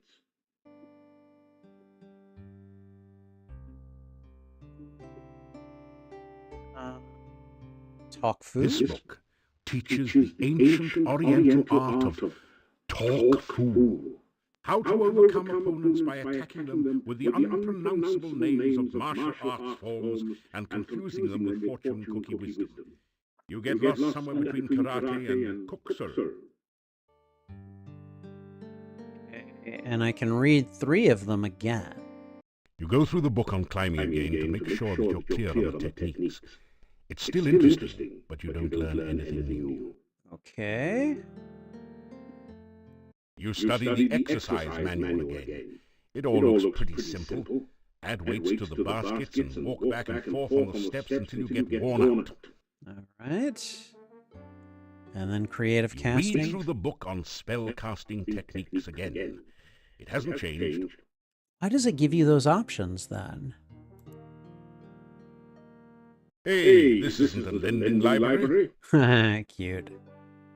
All right. And is that a sword? A finely crafted sword rests within this case, but there doesn't seem to be a door or any way to open the case. A The finely... plaque reads, break glass in emergency. Well, guess what I'm about to do.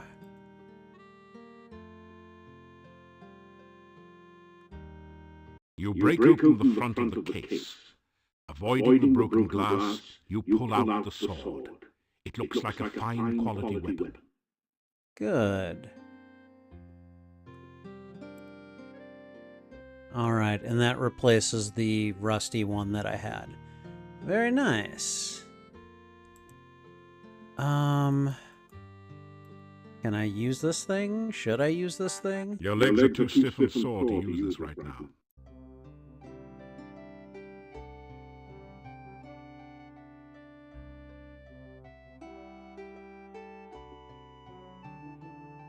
Okay. And now I have 100 climbing skill. My magic has gone up. Okay, all right. This has been pretty good. And yeah, I'm almost out of stamina. So I probably won't be doing much intensity today.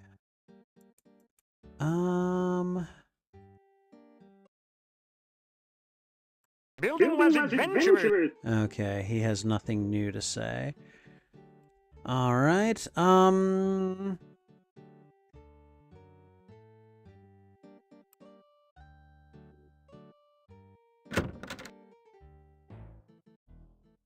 What now?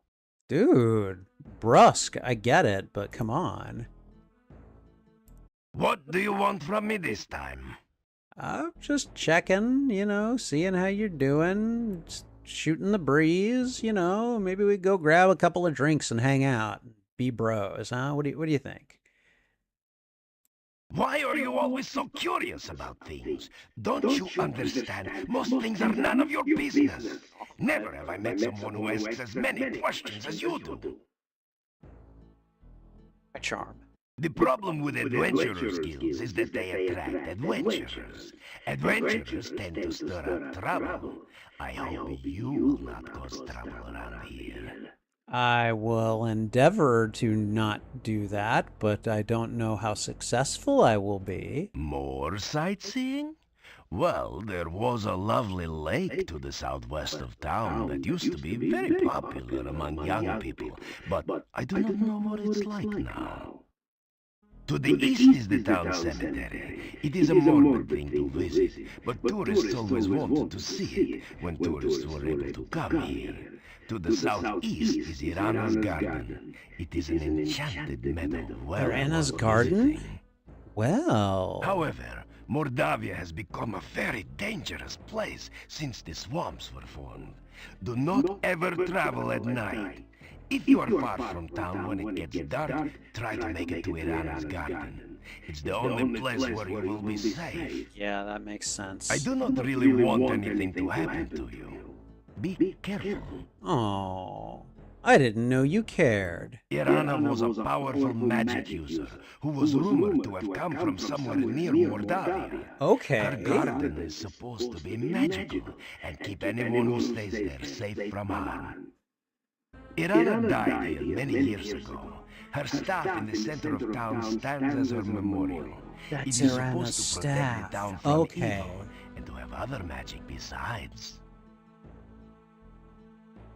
It is bad luck to speak of her death. If you must know, she died in that cave you say you came from. Oh. I'm not a superstitious man, but I will not talk more about the subject. Okay, well, thank you for telling me that much. I have been hearing all sorts of stories about you lately. No one is certain what to make of you. Yet. Well, cool. I appreciate you telling me what you told me. Be careful out in the forest. It can be very dangerous there. Okay. And since I'm very low on health and Try stamina... to avoid getting into trouble. I would not like to have you in my jail, after all. I'm pretty sure I wouldn't like to be there. Thanks for the, Okay, let's go to the inn.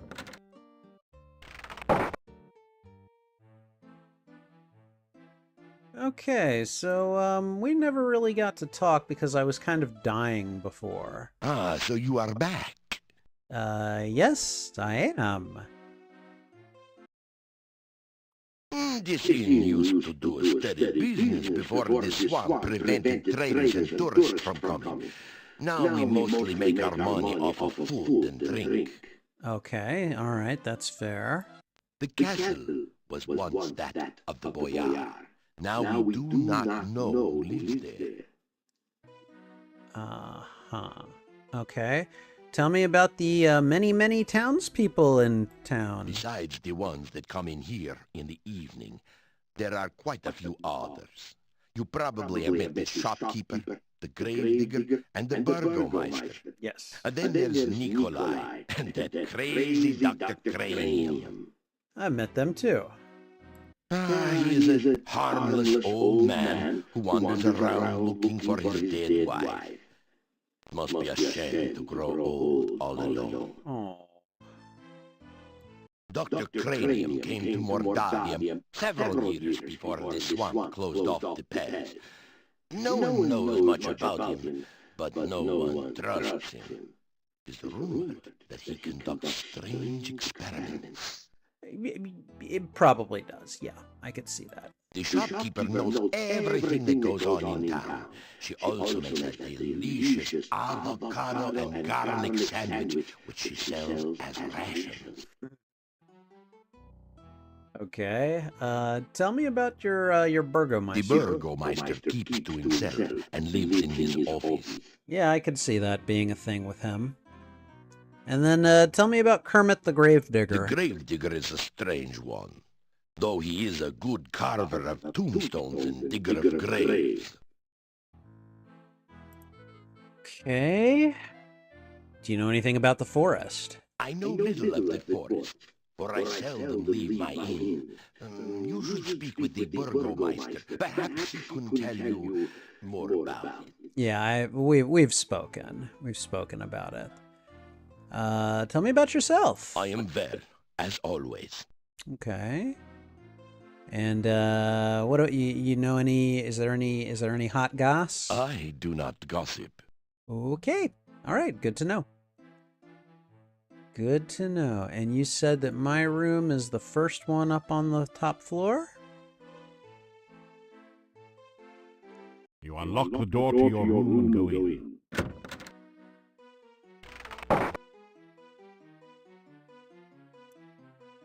Okay.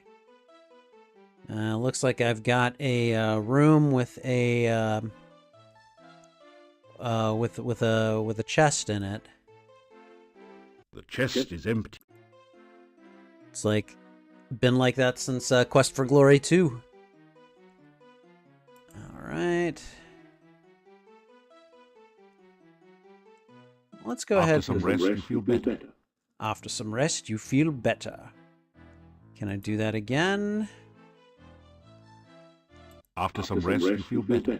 Oh, good. Okay, so my stamina is coming back, and even my health is coming back a little bit.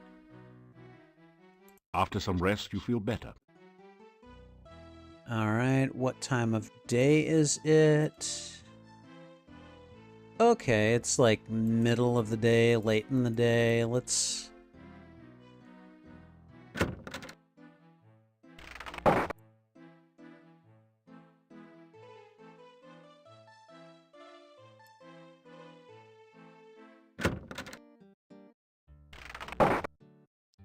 Okay, so I have a key ring.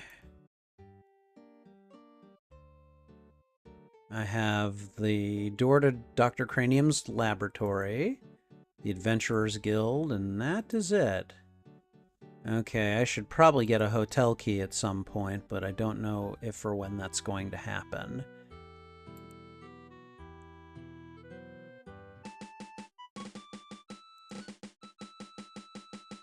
Whenever you leave the town. Although I don't think that happened in Quest for Glory 3. I think once you leave Tarna, you leave it with Rakeesh, so... Okay. Some beautiful giant pumpkins are growing in the field. The villagers have erected a scarecrow to keep birds away from the newly harvested corn. Alright, there was a castle to the... Was it to the west, they said? I'm gonna save the game. And we're gonna try to make for that castle. I kind of want to see what... We're gonna go this way.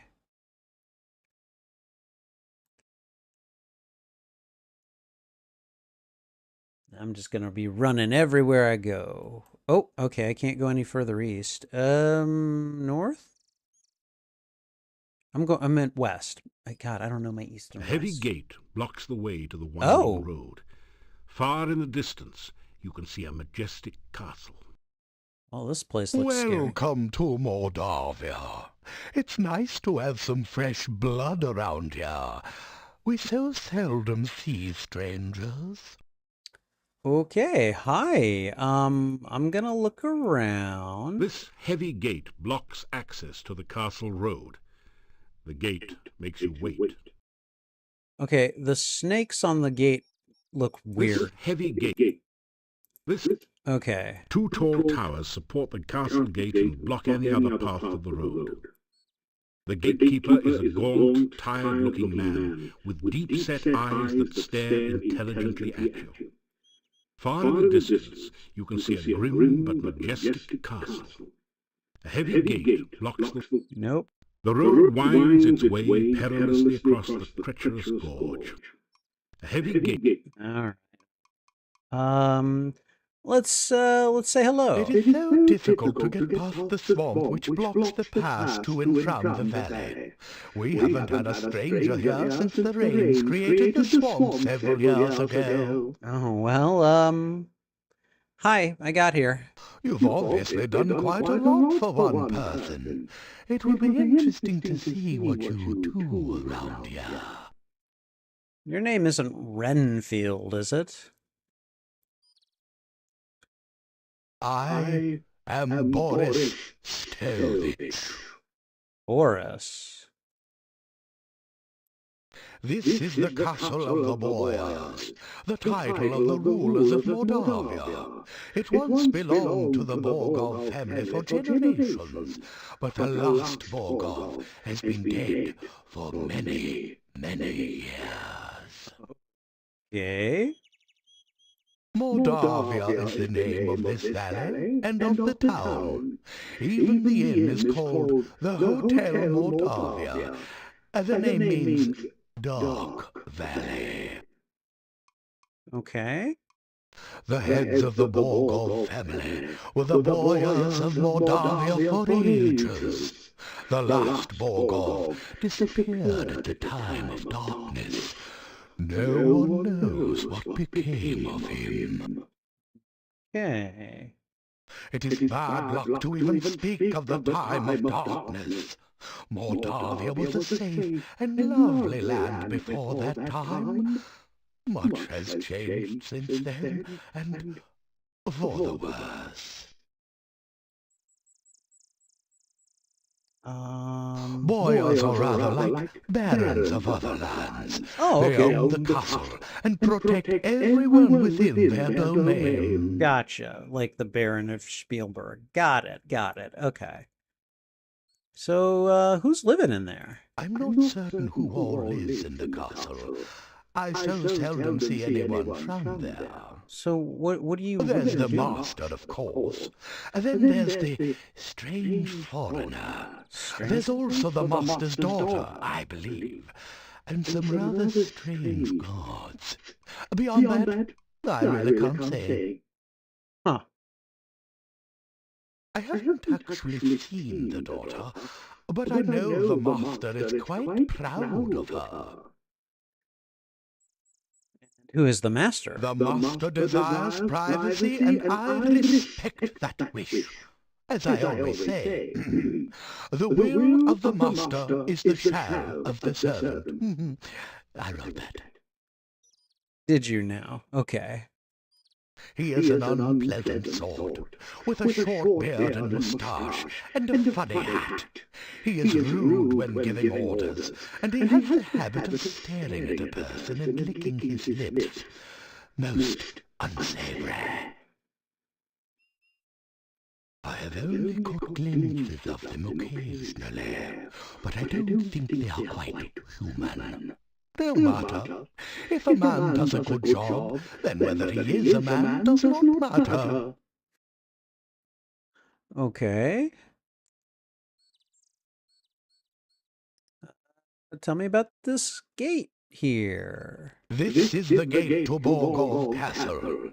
You can see it in the distance behind here. I am here to make certain that only welcome guests may enter through here in the daytime. At night, this gate is guarded by huge necrotors, who make certain no one tries to enter without permission. Okay, necrotars, huh? The town of Moldavia is to the east of here. Turn to the east as you leave and continue until your way is blocked by rocks. Then turn north, and you will find the gates of the town. All right. Well, thank you, thank you.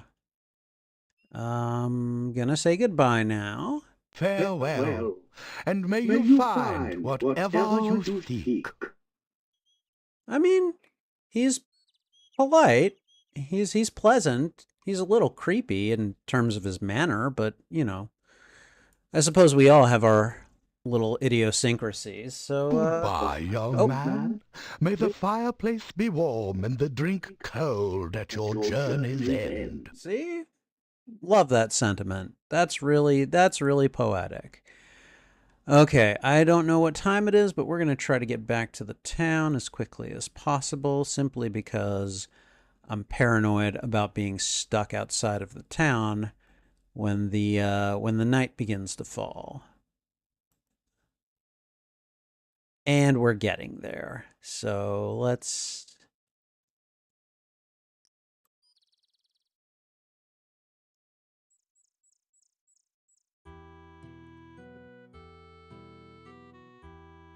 I mean, I figure at the very least I should, like, sleep a night here and see if that heals me up enough, you know? Still can't believe I got frickin' ambushed by a wyvern on the way into town. But I showed that wyvern, didn't I? Little bastard. Okay, I want to have a look at... Let's see...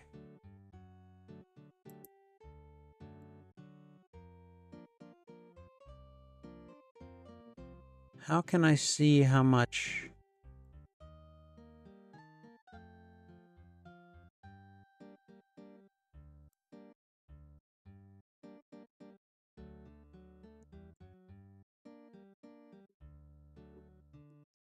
Wait, what? Something about this bronze symbol makes your skin crawl. It looks vaguely like a stylized octopus with only 6 tentacles. Okay.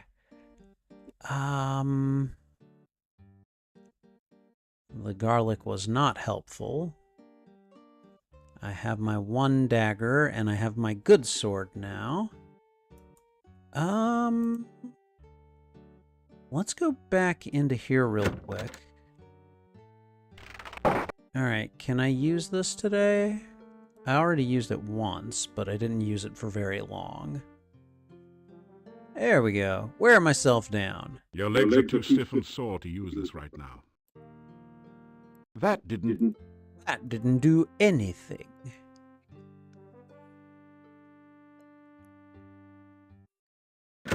Okay, alright. What else can we do? Now, I'll get a good night's rest here. And then, let me see, what time is it? It's getting there. Let's go into the inn.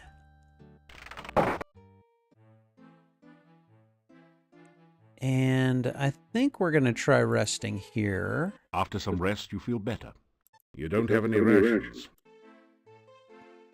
I'm paying for room and board here, so I may as well sit down and have a meal.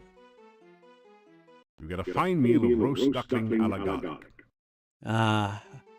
Well, good thing I like garlic, you know?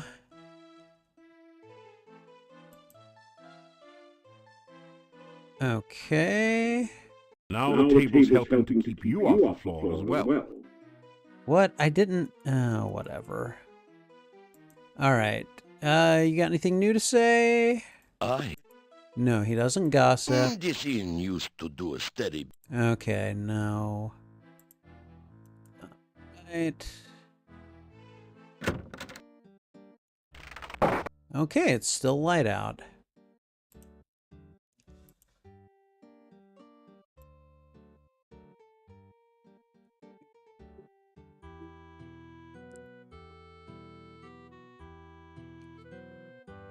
Okay, so there's nothing more. I don't think there's anything more to do with Dr. Cranium today. I don't know that there's much. Okay, Nikolai is gone. Interesting. I don't know that there's much more I can do in the Adventurers Guild today. The general store has closed for the evening. Oh. Okay. Well, I guess things are winding down. Oh yeah, his... Oh! Hello? The door is locked and... You hear movement. After a few minutes, you hear someone removing the bar and unlocking the bolts on the other side of the door. What? It's still light out. The inhabitants of the inn eye you suspiciously. You get the feeling that you're not particularly welcome here. Well, well, well. Hey, everyone. They all stare at you for a moment, then go back to talking amongst themselves. I'm a hero. We do not believe in heroes in Mordavia. What? We have no need of heroes here. Yeah, I mean, a hero's a nice sandwich, but I don't want to live next door to one. Actually, I had an uncle once who was a hero. Will you give me a break with all this hero stuff? Enough! So one of those guys sounds like Rodney Dangerfield, and the other two sound like people doing impressions of Jack Nicholson. Like they're trying to have a contest. I am fed. How's your wife? My wife keeps the kitchen, and I keep the inn. Together, we make the Hotel Mordavia the best place to stay all this valley. Okay, tell me about these three knuckleheads. They come in here in the evening to talk, to drink, and relax. Okay. How's the food? My wife prepares and serves 2 hearty meals a day. I am sure you will find them satisfying. Just sit down in the chair by the door, and Bella will be happy to serve you. Good to know. Garlic is our national vegetable. We all love garlic around here, don't we, my friends? I mean, you know. Of course. Hey, everyone loves garlic. Garlic's good. Yeah, it's stinky. It's our country's flower. I don't care much for garlic. I don't remember asking. Okay. Let me go talk to these knuckleheads. So, how you guys doing? How do you feel about, strangers? You know, we don't get many strangers here, now that the pass outside's been cut off. He's right. We don't trust ones who come here by unknown means. I mean, particularly strangers we don't know. For what it's worth, those means are We tend to unknown be to kind me, of suspicious of strangers, and I think I'm looking at one right now. Yeah, that's why we made the sign that says strangers are unwelcome and unwanted. Right. And in our own subtle way, we try to get across the fact that we don't like them very much. Strangers bring bad luck. Oh, God. Strangers bring trouble. Actually, the last stranger brought a jester's hat and a staff, but we still don't trust him. Anything else you want to know, stranger? You know, there's another stranger in town besides you. Oh, let me tell you, he is very strange, okay? Strange. The dude ain't even human. Okay. No one knows how we got here or why he came. No one knows where he goes during the day. Or who he's trying to meet, you know what I'm saying? Yeah, and he tells jokes. At least I think he does. Yeah, he says he's a real jester. He dresses like Sonny Bono. And he acts like a gnome. He is a gnome, Einstein. I like these three.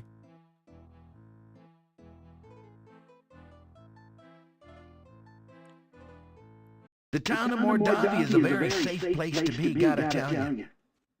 Oh yeah, you got nothing to fear within the walls of the town. Other than the old monastery. Yeah, the old monastery. As long as you don't venture into the old monastery, you'll be safe as milk in this town. Safe as milk? As long as you don't even think of getting near the old monastery, you're gonna be okay. Did I mention the monastery door? What? Oh, yeah, right. The monastery door. Look, as long as you don't go near the monastery door. In fact, nowhere near the monastery. Don't even think about it. You'll be perfectly safe in the town of Mordavia. Okay, thanks. So how are you guys doing? Hey, look. There's nothing wrong with us. Never said Yeah, there was. we're okay. We've been tested. Well, to tell you the truth, I do feel a cold sore coming on. Oh, boy. Too much information, but thanks.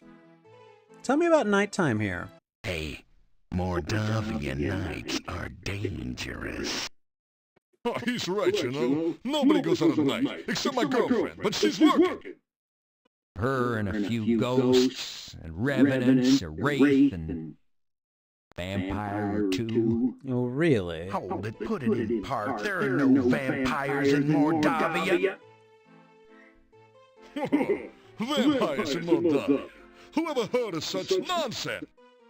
But Hate to werewolves burst are a your thing. bubble, but my Uncle Fred was bitten by a vampire once. Your Uncle Fred's alive and well and retired till Silmaria. Hello? Silmaria. I know him. He sends you a postcard every harvest time saying, "Where's my $20?"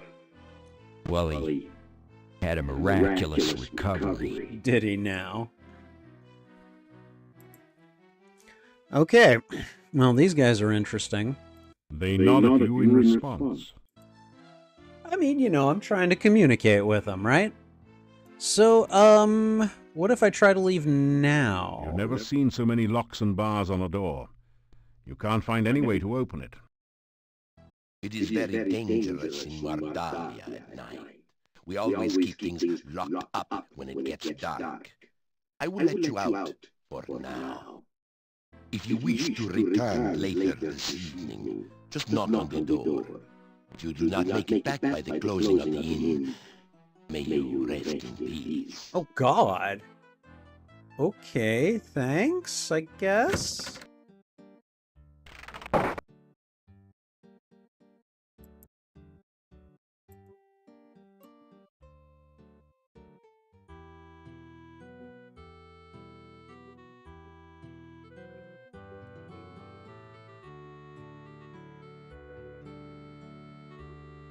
Yeah, okay, the nighttime, it's starting to shift color palettes. It's a lot more subtle on this one than in the previous games. Am I able to leave? I don't know if I want to. Hold on.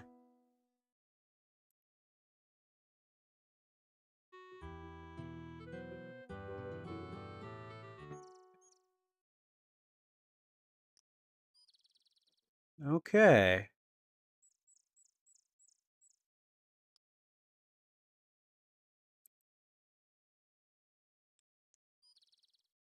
So it's not quite dark yet, but as it starts to get dark, the town closes down.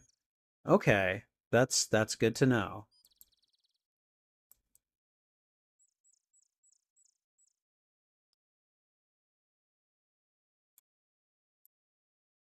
After some rest, you feel better.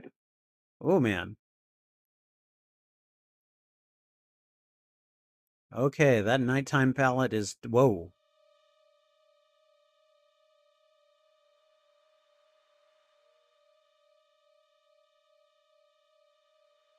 Yeah, there's actually a night... music? Sound effects.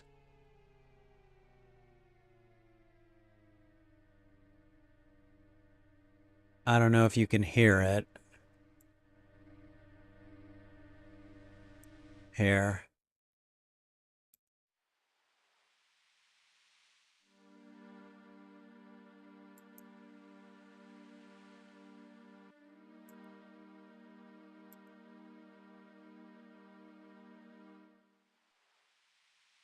Okay, those pumpkins did not have faces on them during the day. Hold on. The faces on the jack-o'-lanterns glow like malevolent demons, waiting for an unwary victim to come within their grasp. Okay. The faces... Tall shocks of corn have been harvested. Tall... The scarecrow looks almost as if it were alive and waiting. The straw hands have taken on a skeletal appearance, and the head now looks like a skull. Really? You can't take the scarecrow. That would be strawberry. Strawberry.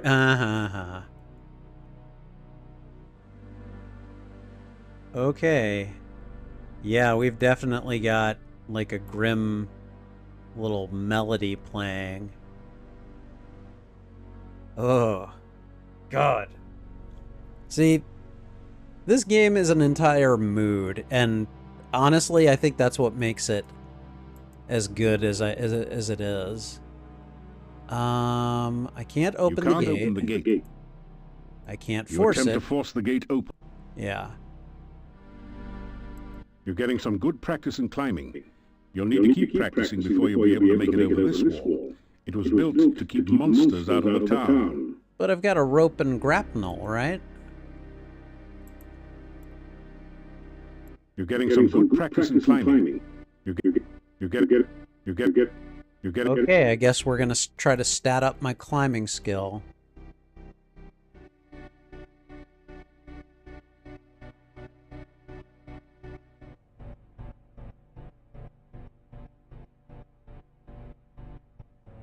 You're getting some.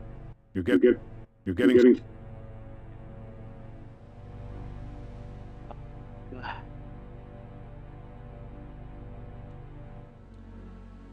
Yeah, I'm not gonna leave this area. How are we looking on? Okay, 124. That's pretty low compared to all my other skills. I only just got these climbing skills. I'm not going to try to sleep here. There's no way that's happening. After some. Okay. You're getting tired. Oh, I'll bet I am. It must be midnight. All right. You're getting. I mean, again, if it's a simple... Oh, there we go. Yes, I was able to climb.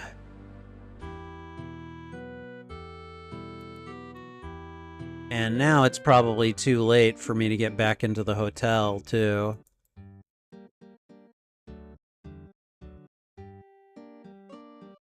You knocked. After several minutes, there still has been no response to your knock. Okay, can I climb up to my room window, maybe? You're getting some good climbing practice. You need more. I'm gonna keep doing it. Because why the hell not at this point, you know? You're getting. You're getting some good.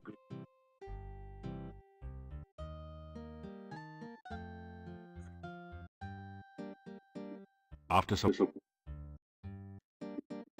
You're good.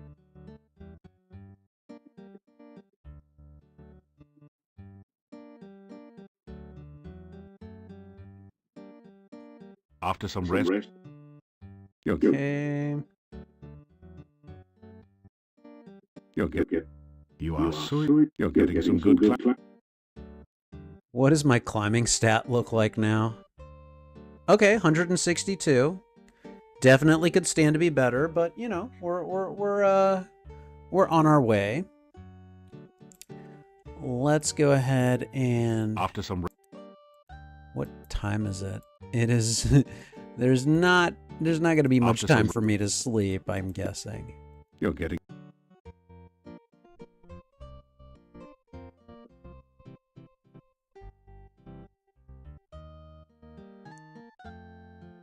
I was hoping to rest up for the morning, but, you know. After some rest, you feel. Oh, looks like the morning is here. Well, that sucked.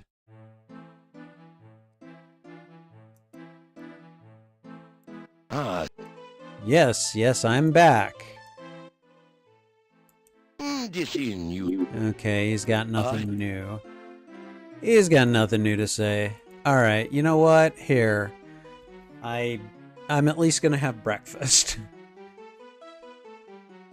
You eat your plain but nourishing breakfast.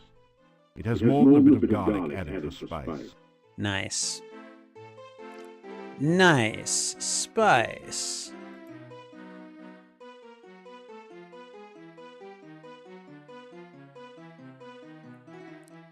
Alright, old dude here is tired. You unlock the. Did not get to rest up. Because I was just too... I had to see the forest at night. After some rest, you.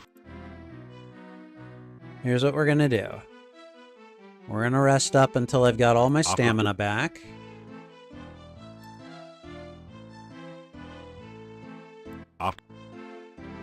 And I can probably get by with just 30 minutes now.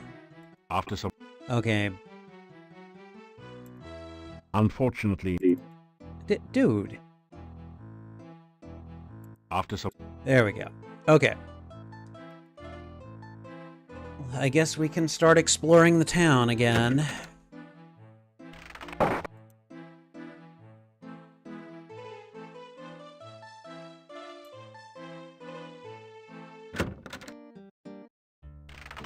Still you remain. It is a wonder you have managed to live so long. Dude, I've been here one day. Chill. Let me go bother you. How you doing? What is it you want? I'm just saying hi, you know. Tell the Burgermeister about your adventures in Shapir. So, you are the son of a sultan. Your stories are better than 1001 Nights. Thank you. This town was quiet until you arrived. I am keeping my eye on you. Okay, alright, cool. Castle Borgov is north of the town. Yes, the I last saw of it. the Borgov family left this valley years ago. Now it is inhabited by some cousin. Oh. The people of the castle do not bother this town. I suggest strongly that you do not bother the people of the castle. Yes, sir, Craven. It used to be that the only monsters around here were the occasional wyverns. Saw one of those. There are many dangerous things in the valley. It is safe only within the town gates. Yeah, I didn't wanna chance it last night, so. Dr. Cranium is an idiot and a madman. If you are wise, you will stay away from him. Oh boy. Well, you know. Nikolai is an old man and easily confused. His wife has been missing for years now. He cannot face the fact that she is gone. Ooh. Okay, well. Oh, let's go talk to Olga real quick. Wasn't her husband's name Boris? Ah, well now, what news do you have for me?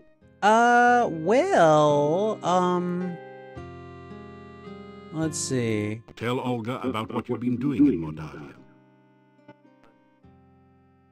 And be sure and keep me informed. I need to know everything that goes on around here. Someone's got to have a clue after all. Okay. Nothing else to tell her, really?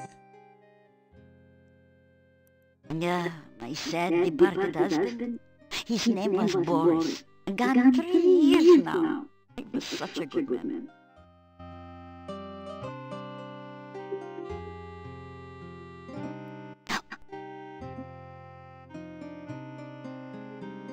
Okay, there's nothing new there. This isn't such a bad place to settle down, you know. You could easily earn a living farming here.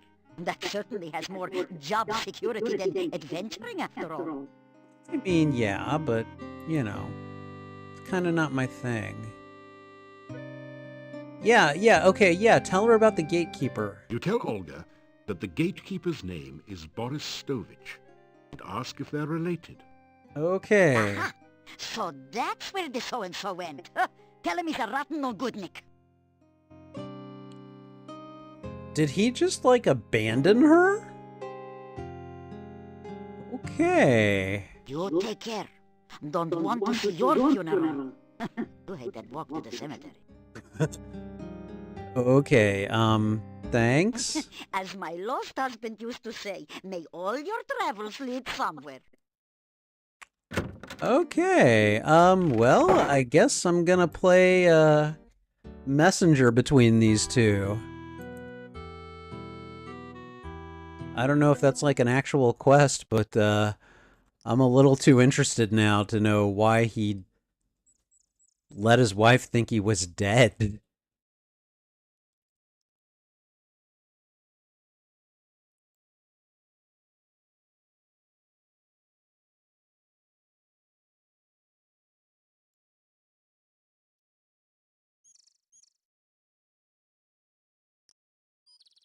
Welcome again to the gates of the Castle Borgov. I hope that you've been enjoying your visit to Moldavia. You're a very gaunt fellow, you know that? So, yeah. Olga. You tell Boris what Olga said about him. He blushes. Olga was always opinionated. I grew tired of listening to her complain about me all the time. Oh, boy. My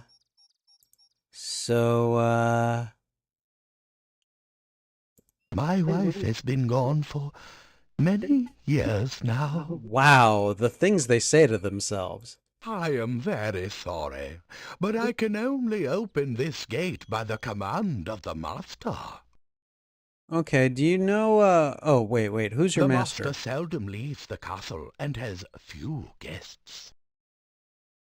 All right. Can you tell me about a girl named Katrina? She kind of met me outside of the cave that I arrived here from. I do not know if anyone at the castle is named Katrina.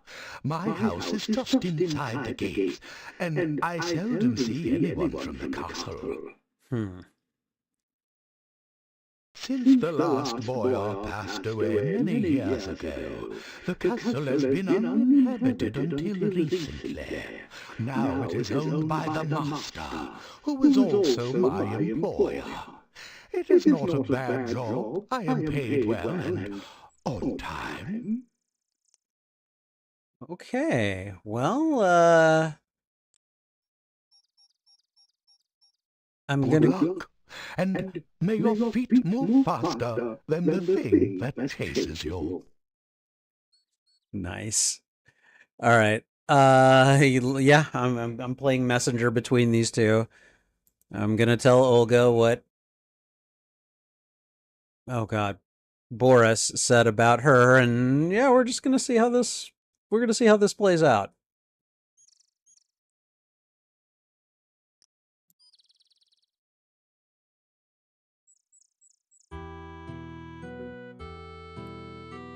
Oh, right. I should go visit Dr. Cranium, too.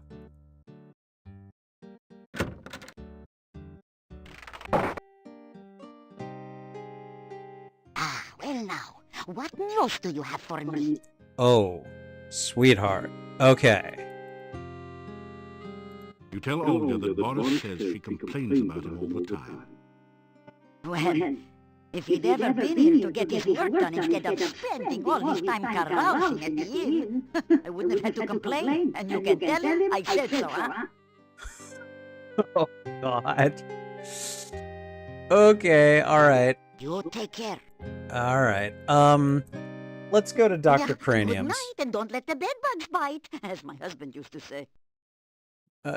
I'm surprised she's still quoting him at this point. Like, if she just found out he's alive after the, you know, after several years of thinking that he's dead.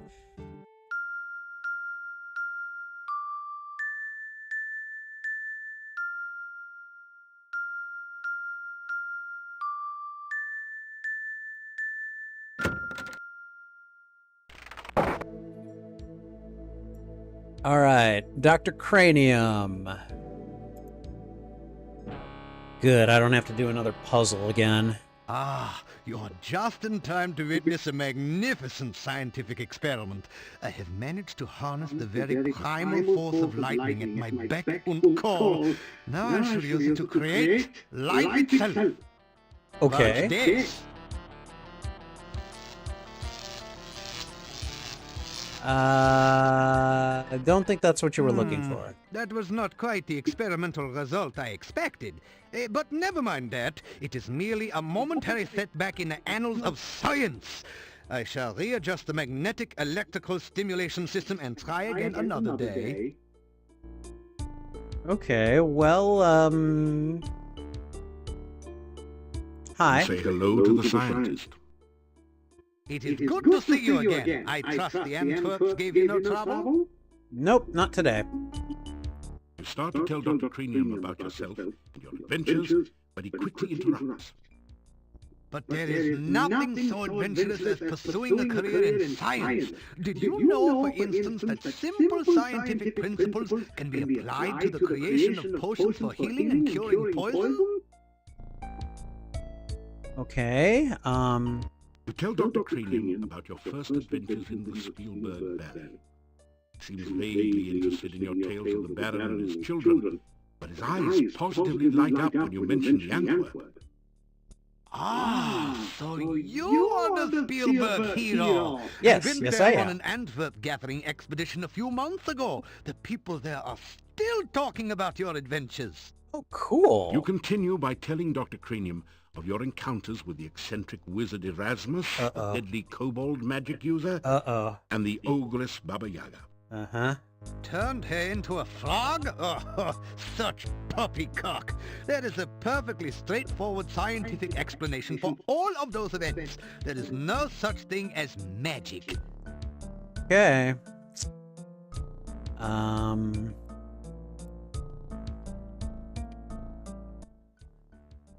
Oh, I have been better. The failure of my MESS was a shocking experience, I can tell you. Understanding and harnessing the... Yeah. Can I get a healing potion? Here you are. One freshly brewed healing drink. Sip it if you get... Okay, and then poison cure? Here you are. One... Yay! No stamina want to potions, improve- right? Yeah, that's what I thought. Okay, Oh, this is a sad, ignorant land where everyone seems to think more of magic than of science. Still, it is a good place for a scientist to work. There are many fascinating monsters to study, and I can get all the dead bodies I need.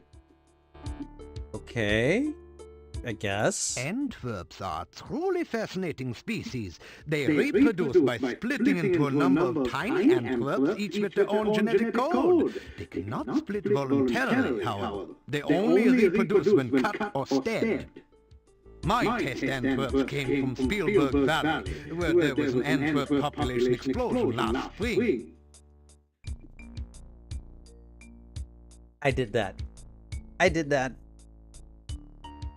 have come to the conclusion that lightning is electrical in nature, which would put it in the realm of fire. Fortunately, there have been an increasing number of storms here lately, so I have been able to harness some of the lightning and store it for experimental use.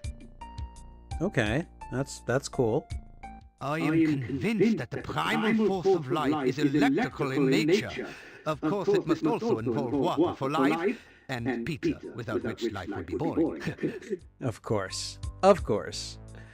What about the old man Nikolai? My neighbor Nikolai is not actually as old as he now appears. He has been very unhappy since his wife's disappearance some 15 years ago. Oh my god, 15 I can understand years. his disappointment. She never brought me back the berries I needed for an experiment. Oh, God. Thanks. It's been a pleasure. Okay. Good. Alright. I don't have to worry about something like poisoning me to death now. Okay, alright. So I guess we can come back every day to get our Perhaps potions. I should wait a day or two before resuming my Frankie experiment. It is very Frankie? important that the right person stay in charge here. Okay. Now, we're gonna go back to Boris.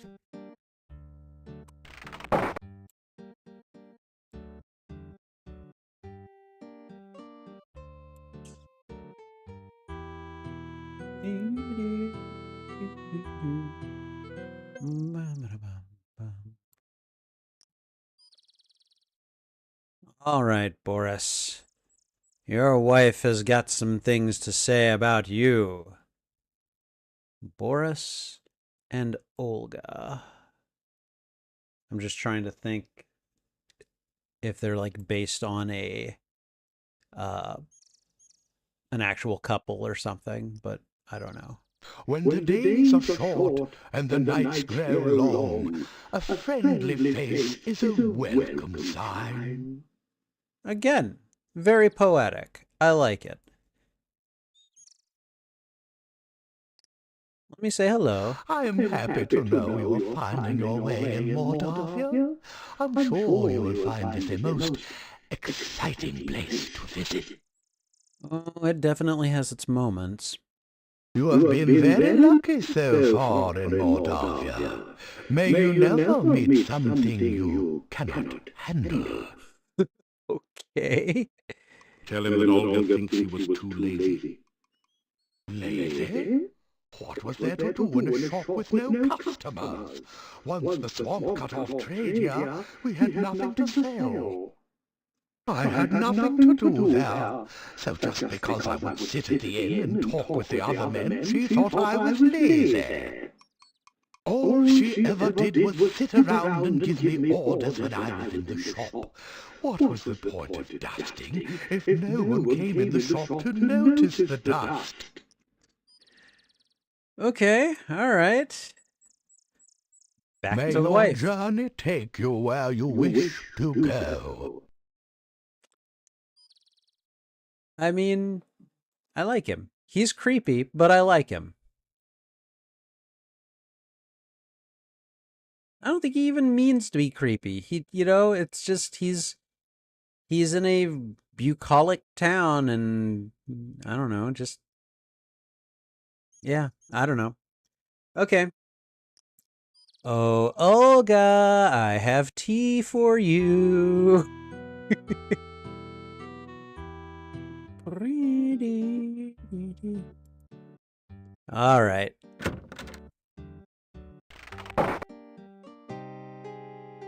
You again. Heard anything interesting lately? Oh, girl. You tell Olga that Boris didn't like being ordered around all the time. Ah, I wouldn't have had to order him around if he would only have done his work. I just wanted the shop to be neat and clean in case anyone came in. How does he expect me to do all the work around here by myself? Yes, this was his family's business after all. Oh, okay, I didn't know that.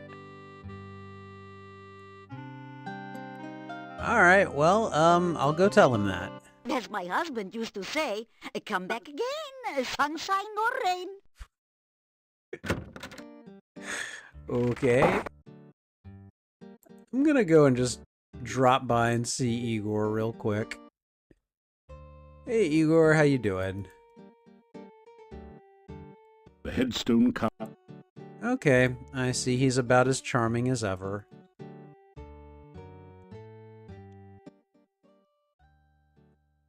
Igor, very happy. Oh, God. Little graveyard humor there.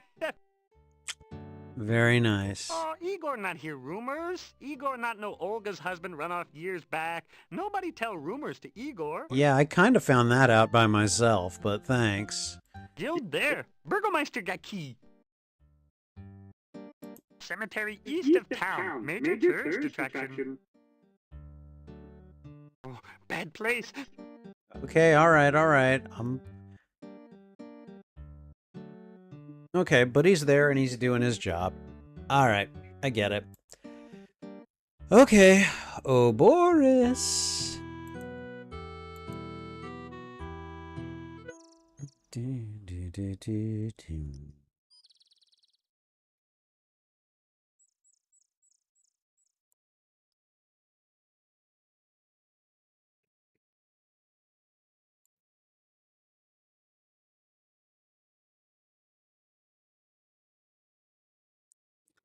All right, Boris. Your wife has words for you. Hello again. You are a most brave man to wander so freely in the Moldavian woods. I mean, I'm only going back and forth between here and there, so I'm not that brave, but I appreciate the compliment. You tell Boris that Olga is having trouble running the shop without him. There is much to do to keep the shop straightened up. My family always worked together to keep it going before. If only Olga wouldn't nag me all the time. She and I used to enjoy running the shop when we actually had things to sell. What is the point of even running a shop when there is no business? Okay, all right. Things aren't May the sun... very confrontational anymore. Maybe they can come to an understanding. Maybe I can get them back together. That would be hilarious, actually.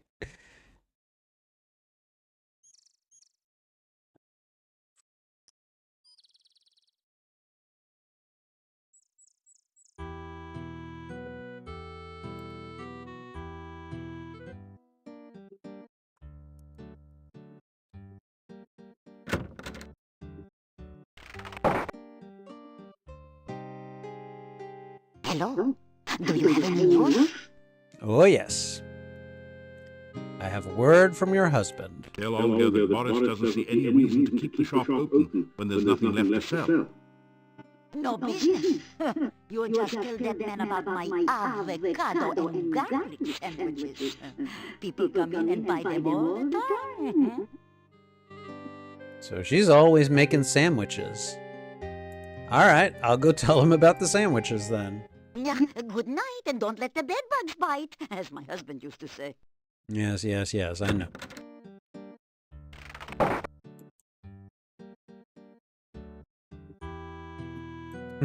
What did you do on day 2, Achilles? Oh, well, I worked on the marital issues between a couple in the town of Mordavia.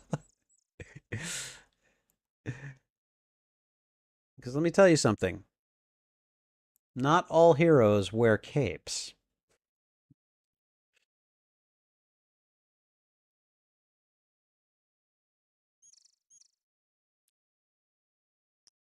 A fine autumn day to be walking. A man who walks everywhere will see much, I always say. You tell Boris about Olga's avocado and garlic sandwiches. How I used to love her avocado and garlic sandwiches. We had them on our wedding night, you know. You should have thanks. seen the garlic and avocado flowers decorating our wedding cake. Beautiful. And she baked the cake herself. Oh, she always was a good cook. You remind me of how much I miss my wife. I shall go back and visit her. Oh, good. Yay. I'll, Come back again sometime. It's good to have someone to talk to, besides myself. Okay, fair. I mean, if he's at a post where he's just got himself for company, I get it.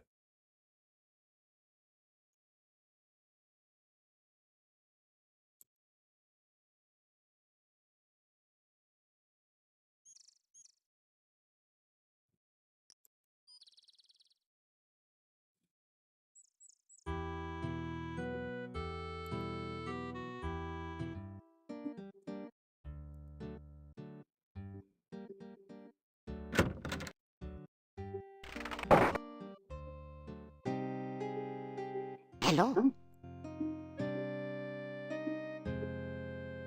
Okay, I guess I don't have anything else to Tell say. Olga about what... Okay. I assume that I've taken care of things on The this cozy particular... cat conveys a calmness most common in comfortable confine. The cozy... The fire helps keep the shop and the cats warm on these cold autumn evenings. This is the store counter. The cozy cat. Okay.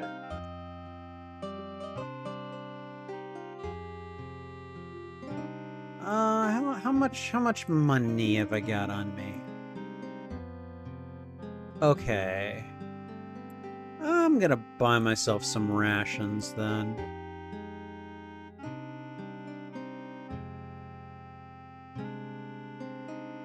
Alright, these, sandwiches. First, select the item. Well, can't I buy more than one at a time? First, Oh my god.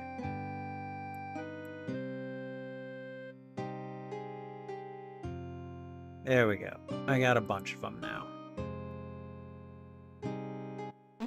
As my lost husband used to say, may all your travels lead somewhere. Okay. What time of day is it? It's about midday. We're doing okay. And my honor has gone up, and my communication has gone up too, and my intelligence and my climbing. Okay. Very nice.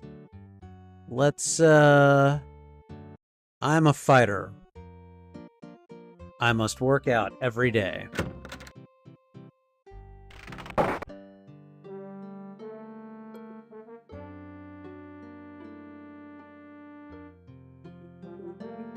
There's only a certain amount of punishment your body can stand on any given day. Enough pain, enough gain for now. Try again tomorrow. Will do.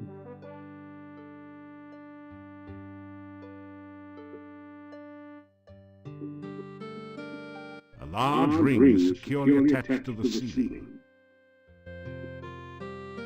I wonder what that's for.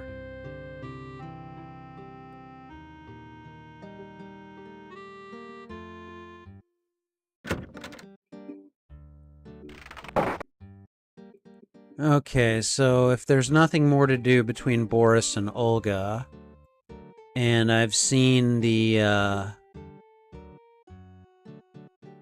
I've seen what I'm gonna see of the castle. Didn't he say there was a cemetery out to the east? Maybe we'll go check that out.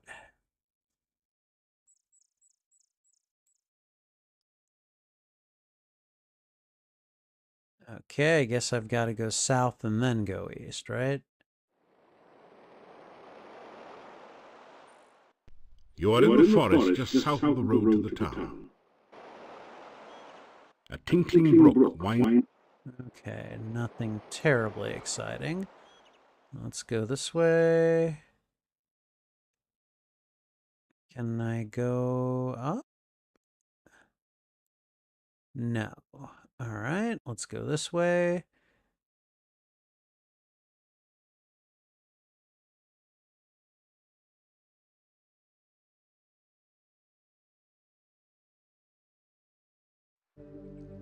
Oh, yeah, the majestic mountains in the background provide a beautiful contrast to the grim gravestones and crypts of the cemetery.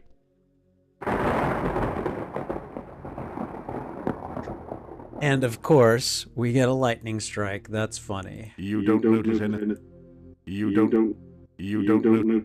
An inscription on the door says, House of Ligeia Poe.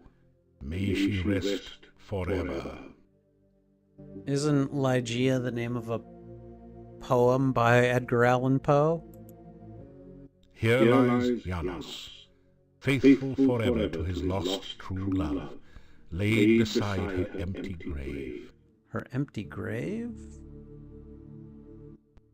This gravestone is marked, no effort could Elissa save. She passed into a watery grave. Her body was lost, only her memory remains. Okay. An inscription. Okay. It's filled with this season's earnings. Uh-huh. Is that The inscription on this headstone reads, Michael Med bumped his head in another man's bed. Now he's dead. Rest in peace. Right? I do like looking at the gravestone inscriptions. It's usually an opportunity for the writers to have some fun. On a dare, Pasha Sperry spent the night in the cemetery. Something gave him such a fright that now he sleeps here every night. Okay. Here lies the spirit of Barney Blue. To his lover was untrue. So she knew just what to do. Fixed herself some Barney stew. Oh, God. Here lies the body of Carrie Nation, who answered a vampire's invitation. Now there's cause for lamentation. It was a fatal recreation. Arkan Tenor walked at night. Arkan saw his final sight. Now the question seems to be, what in the world did Tenor see? Okay. A heavy stone door seals off the Borgov family crypt. A relief carving on the door shows the crest of the House of Borgov. Two spare coffins await their customers here. Apparently Igor has finally managed to get ahead of business. A fresh grave. This soil has been recently removed from the open grave. Soon it will be back in place, covering another unfortunate soul. Or maybe fortunate. You never know. Okay, so you just occasionally get lightning strikes here, huh? Well, that's fun. Alright. I don't know what else to do, so we're gonna just head back.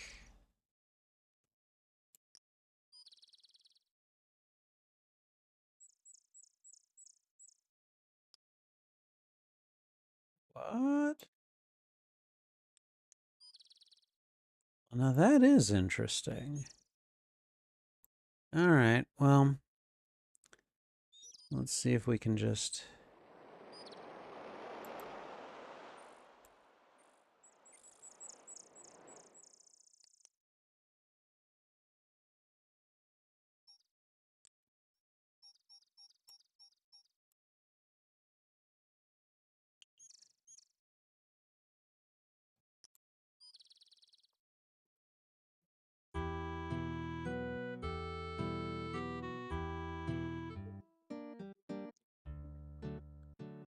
Okay.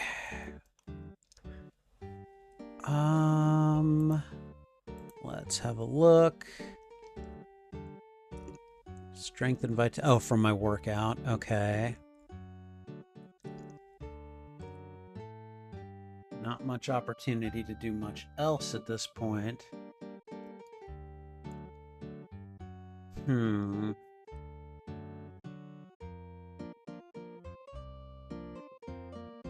Alright, well, I did the very minor side quest. Whoa. Okay, the game just decided it was done. That might not be a good thing. I'm not rating it right now.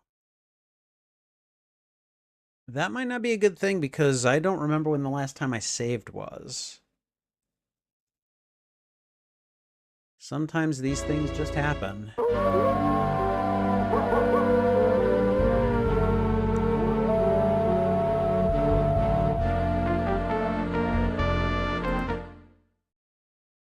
Let's try the automatic save.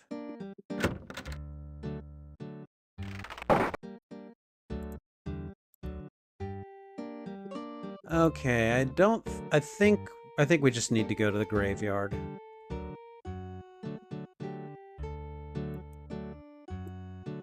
That's what I'm going to assume.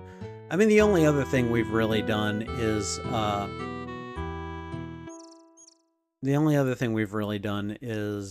just work with Boris and Olga on their marriage, so I think we've done that by this point.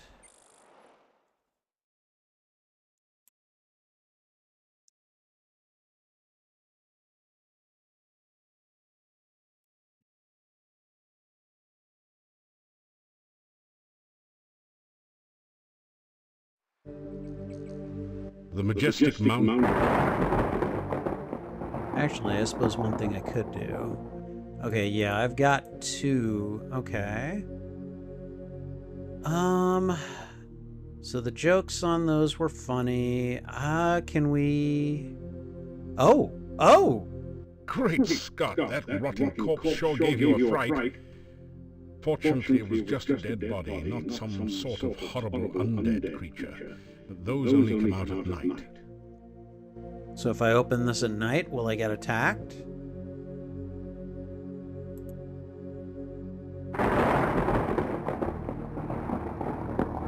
It is deathly silent.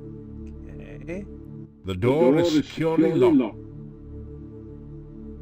You examine the door closely. It's massive and well made. A large lock secures the door. Above the door is an intricate crest with a single word, Borgov, above it. You know what? You apply your shoulder to the crypt door with a mighty heave. It won't budge. That's one heavy door. All right.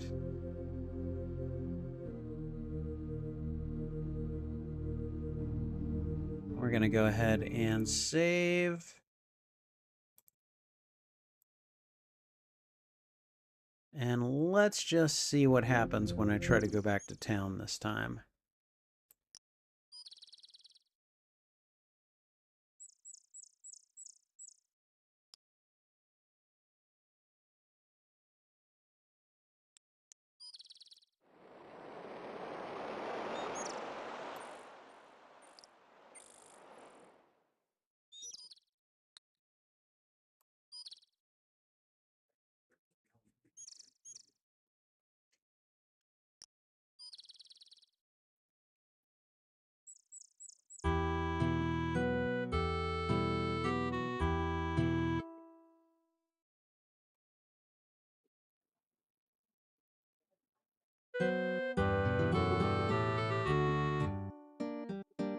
Okay.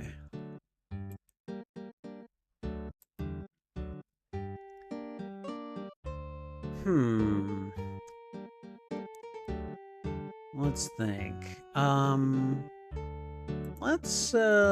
I guess let's talk more to this guy, see what he has to say. Hello. Were you looking for something in particular? No, Craven, I was not. What do you want from me this time? I just want to know when you're gonna hunt Spider-Man. You tell the Burgermeister what you're trying to do in Mordavia. You are a good talker, I'll grant you that. If you do half the things they say you will do, then I'll be very surprised. Okay, I mean, that's something, I guess. Why are you always so curious about things? Don't you understand? Okay, yeah, he said all this to me. I have been hearing all... Okay, alright, he has nothing new to say. Try to avoid getting into trouble. Yes, I get it.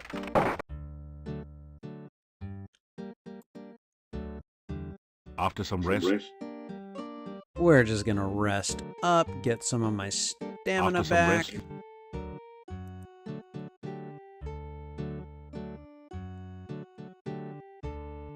And,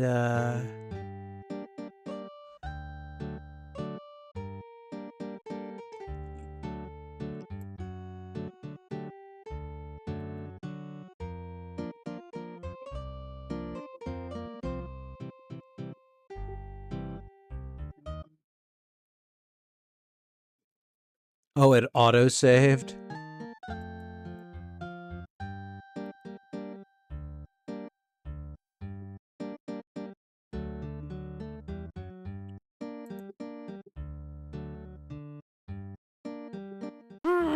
Nobody ever listened to Igor. That hectopus has had the munchies ever since it got stoned. Fortunately for it, but not for you, it occasionally gets its meals delivered right to its door. Yeah, it looks like whenever I come into this this screen, because of the monastery, no doubt.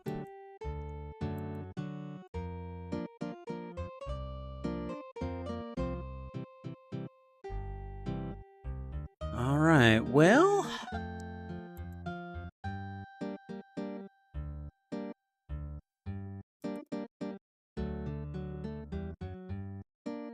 are you kidding? Is it already You hear movement. Off. Okay.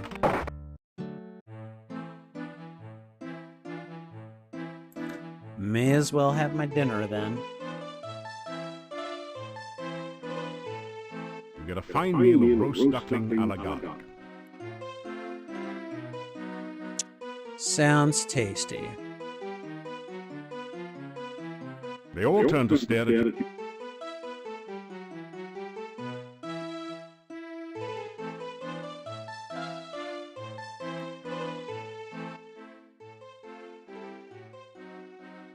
Doesn't look like he has anything new to say.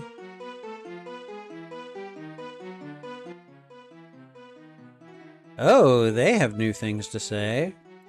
Look, here we are sitting around here minding our own business, Coachies, and here you waltz up and interrupt us. Yeah, here's $10. Get a real haircut, okay? You don't seem to realize we're very important men around here. Right. Just because no one else seems to think so doesn't invalidate the point. You know, our little towns remained unchanged for generations. Oh yeah, our forefathers have always lived here in peace and quiet. Except for the time when the cult came here. Ooh, the cult. They're all a bunch of strangers anyway. Yeah, very strange. They didn't have much to do with the town, you know? Yeah, hardly anything. Just building that monastery here and all moving inside, that's all. But the cult did keep mostly to himself. Contrarianism. Yeah, he's right. No one had much to do with them. They were a very peaceful, quiet kind of cult. What? Yeah, really great people to be around, except for the strange noises and horrible screams that rose from the monastery at night. That all happened many, many years ago. Oh yeah, the cult broke up. They've got kids of their own now. Yeah, well, what about the Chernobyl in the forest, huh? Come to think of it, no one knows if they're alive or what. Yeah, for all we know, they might just be wild stories to frighten little children and me. And what about the dark ones? Put a sock in it, will you? There are some things we must not speak about, Ivan. You know that. Well, excuse me, all the pieces. Whoever those voice actors are, they are excellent improvers. We don't go for that rumor spreading stuff here, do we, Ivan? No way, Hans. Oh, never. Oh, except for that one little cocktail waitress, you know. But we don't gossip about our neighbors in Moldavia, do we, Ivan?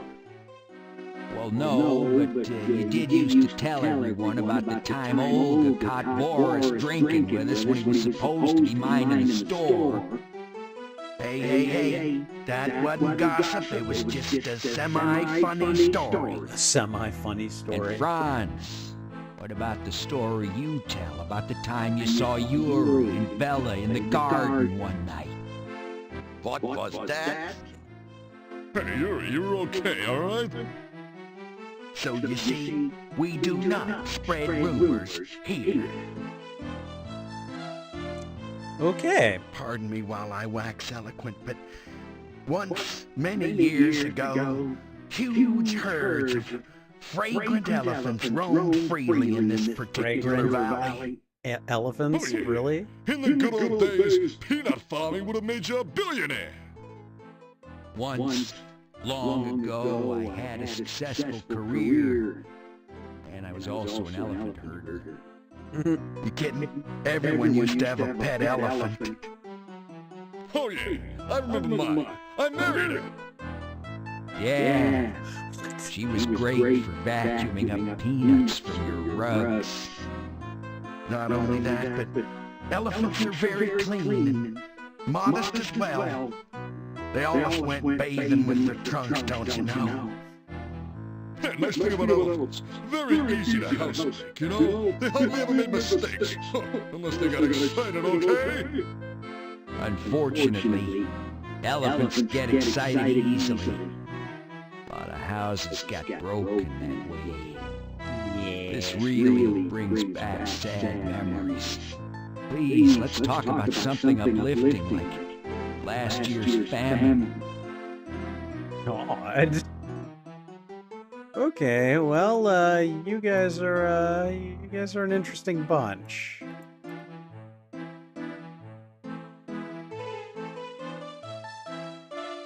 You unlock. Alright. Oh. Alright,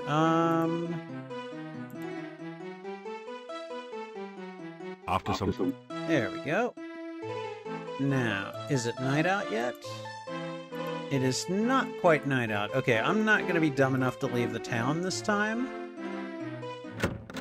But I am going to leave the hotel.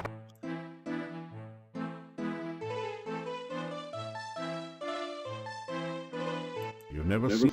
It is very... If you... Yes, I know. I'm on my own. Ooh. Alright. The night palette is coming.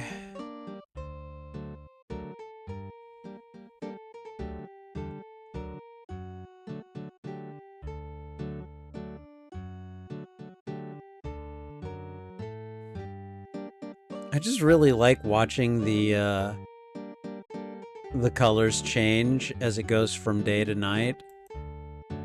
I mean, and vice versa, but oftentimes I'll go and get my dude some sleep, which he's gonna really want some sleep tonight.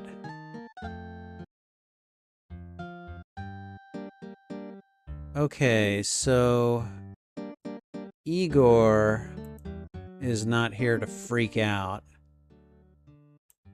So what we're gonna do...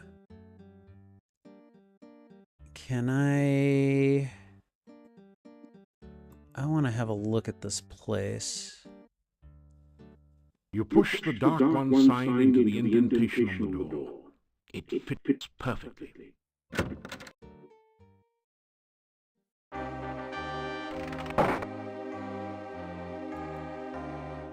The bas-relief depicts a scarab beetle, sacred to the Shaperians as the keeper of the sun, mostly due to certain unsavory habits having to do with dung balls. Ugh. There's an old threadbare rug on the floor. Like the curtains, it looks more like a fire hazard than an amenity at this point.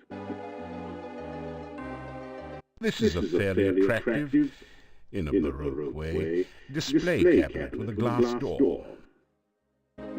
This amazingly lifelike sculpture looks like a cross between a baby troll and a hermit or dervish. It fits the description of a domovoi, except that it's totally dried out and unmoving. Ugh. This is a no longer used monastery. The furnishings are in poor condition, and the carpet and drapes are faded and threadbare.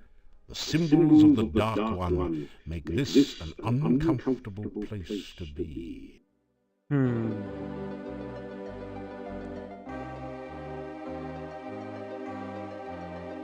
You can't budge it. If you want to do anything with the sculpture, you'll have to do it here. You break the glass cabinet open, making a big mess. The only useful item inside is a flask labeled healing, which you take for later use. Okay. There is nothing... You straighten out your... There is nothing... Anything in here? It doesn't. It doesn't.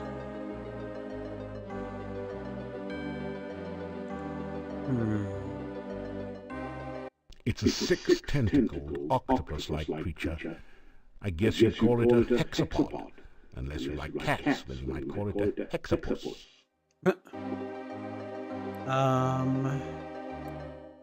Hold on. Gonna save. The fireplace looks as though it hasn't been used in years.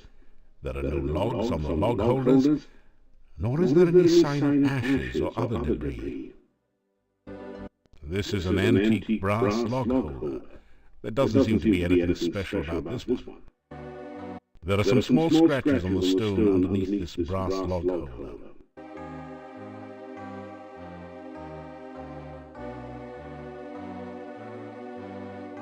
That's funny. The strange six-tentacled creature is moving. It looked like another wall decoration at first. He's like, nope, I'm getting away from that. Let's feed it something. Hector the hexapod happily gorges itself on the garlic. Hector looks much less hungry, and perhaps a little less dangerous now. Glad it gave me that warning.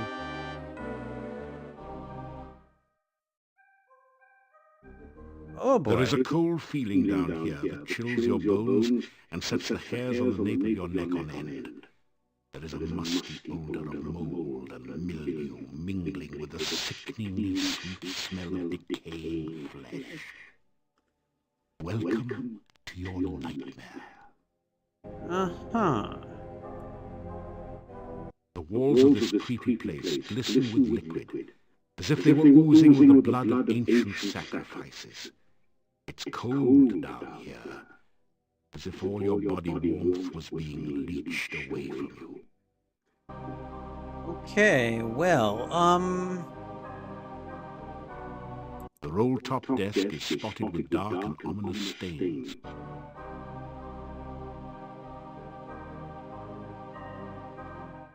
The desk is, naturally, locked. You're forced... Whoa. Opening the desk set off a trap. A billowing cloud of poisonous gas surrounds you for a moment before dissipating. You're having trouble breathing.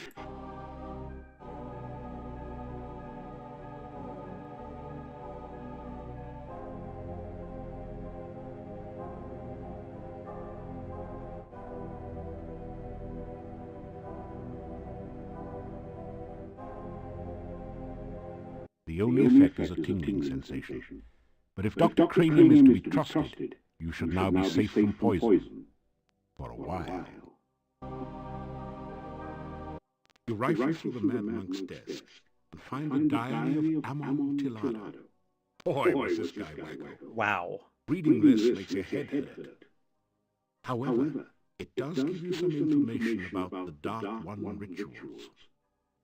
It said something about the first ritual being placed within the Mad Monk's tombstone, there to be forever guarded by followers.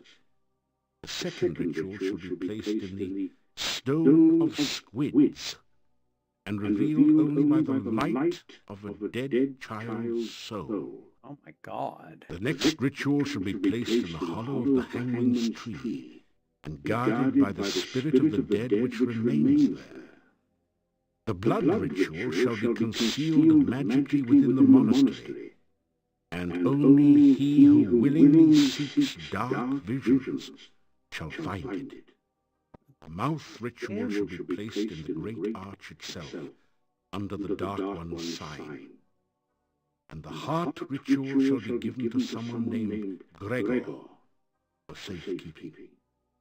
Now there's another note on this page in another's handwriting. Gregor is missing in the forest and probably dead. Yet where is the heart ritual? You write. It said mouth. Now there's... You rifle through... I don't want to do that. Okay, so I guess there's nothing else over here, huh? I was trying to, like, search the drawers, but apparently that's not happening. You rifle? Yeah. Now there's a... You've seen some pretty ridiculous things in your time, and that's certainly one. Above the altar is the sign of the Dark One, surrounded by arcane letters. A notch next to the A makes you think that perhaps that is some sort of starting point for the letters. Okay, and then what have we got here? The huge barrel is labeled Cask of Amontillado. This must be the fabled spirit that provided most of the income and fame of the monastic order here. It is rumored to provide strange and mystical visions to those who taste freely of its contents. And we've got some dripping out. I'm guessing I'm supposed to try some. You tap the huge cask of Amontillado. This is the strongest stuff you've ever tasted, assuming that you're not an aficionado of dragon's breath. Bottoms up. Dragon's breath. Oh boy.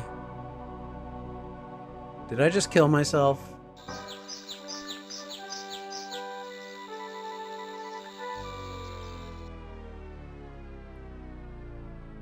Oh god. I feel like I'm watching an episode of Tales from the Dark Side.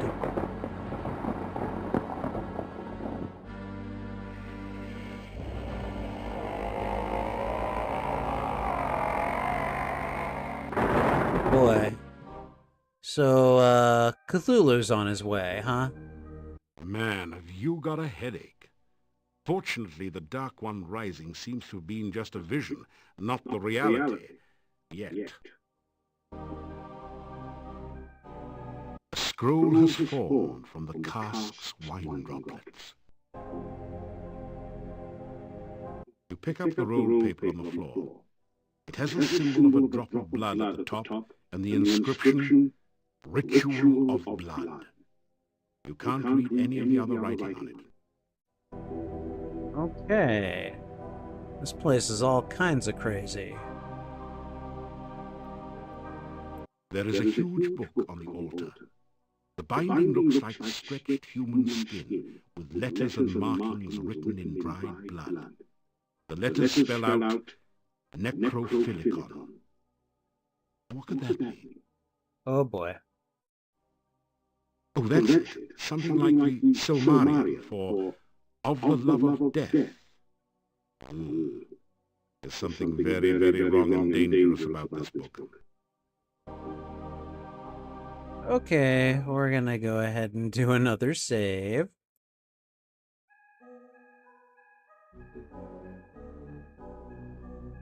The huge book on the altar looks fascinating. You could almost swear you saw it move. The title says Necrophilicon. Haven't you heard about this book somewhere? Okay. Maybe you should have judged this book by the cover. Anyway, the judgment seems to have gone against you. In fact, they threw the book at you. Alright. Okay. It is 3 a.m. I should probably think about calling it. But I've been enjoying this. Alright, we're gonna head out.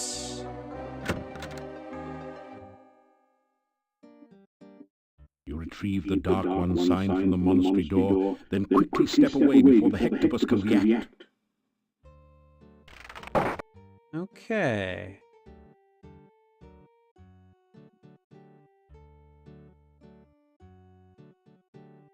You hear? Up. Oh good, they're gonna let me in.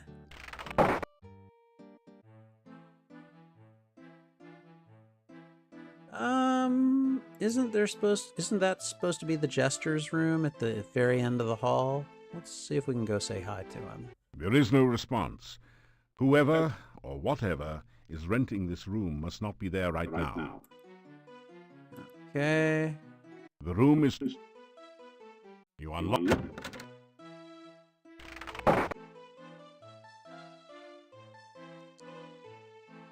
Alright.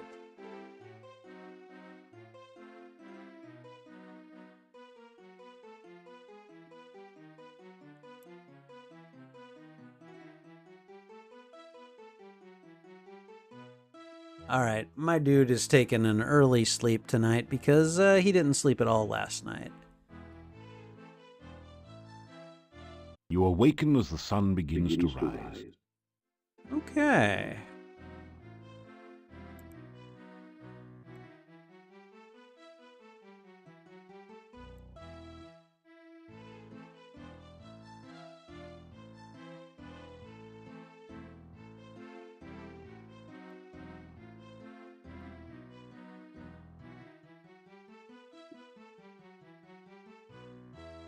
All right, what is today? Today's day 3, I think.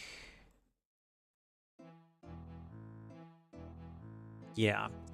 All right, I think this will be a good place to stop for now. The Mordavian adventure will take some time, I think. So, and we've been playing for about 3 hours, so I think this is a good place to just call it for now. I'll come back to this at some point in the relatively near future. So, in any case, let me go ahead and switch us back over to the screen and just say thank you to you guys for coming and hanging out with me while I played this.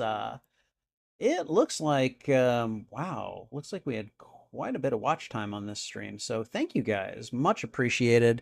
I love the Quest for Glory games. And again, I'm trying to just do this thing where I take one character type and we just try to run it through all 5 games. And since I don't think I've ever done that with the fighter, I created a character named Achilles, and he's just going to fight his way through these games. So that's what we're going to do. So thank you guys who are showing up. I appreciate it very much.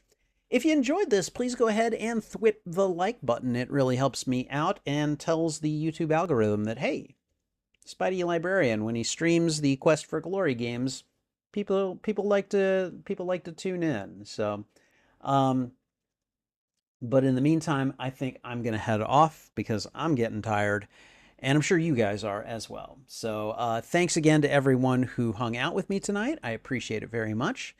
Take care. This is Spidey Librarian, and until my next stream or upload, I'll be wishing you a good day. Bye.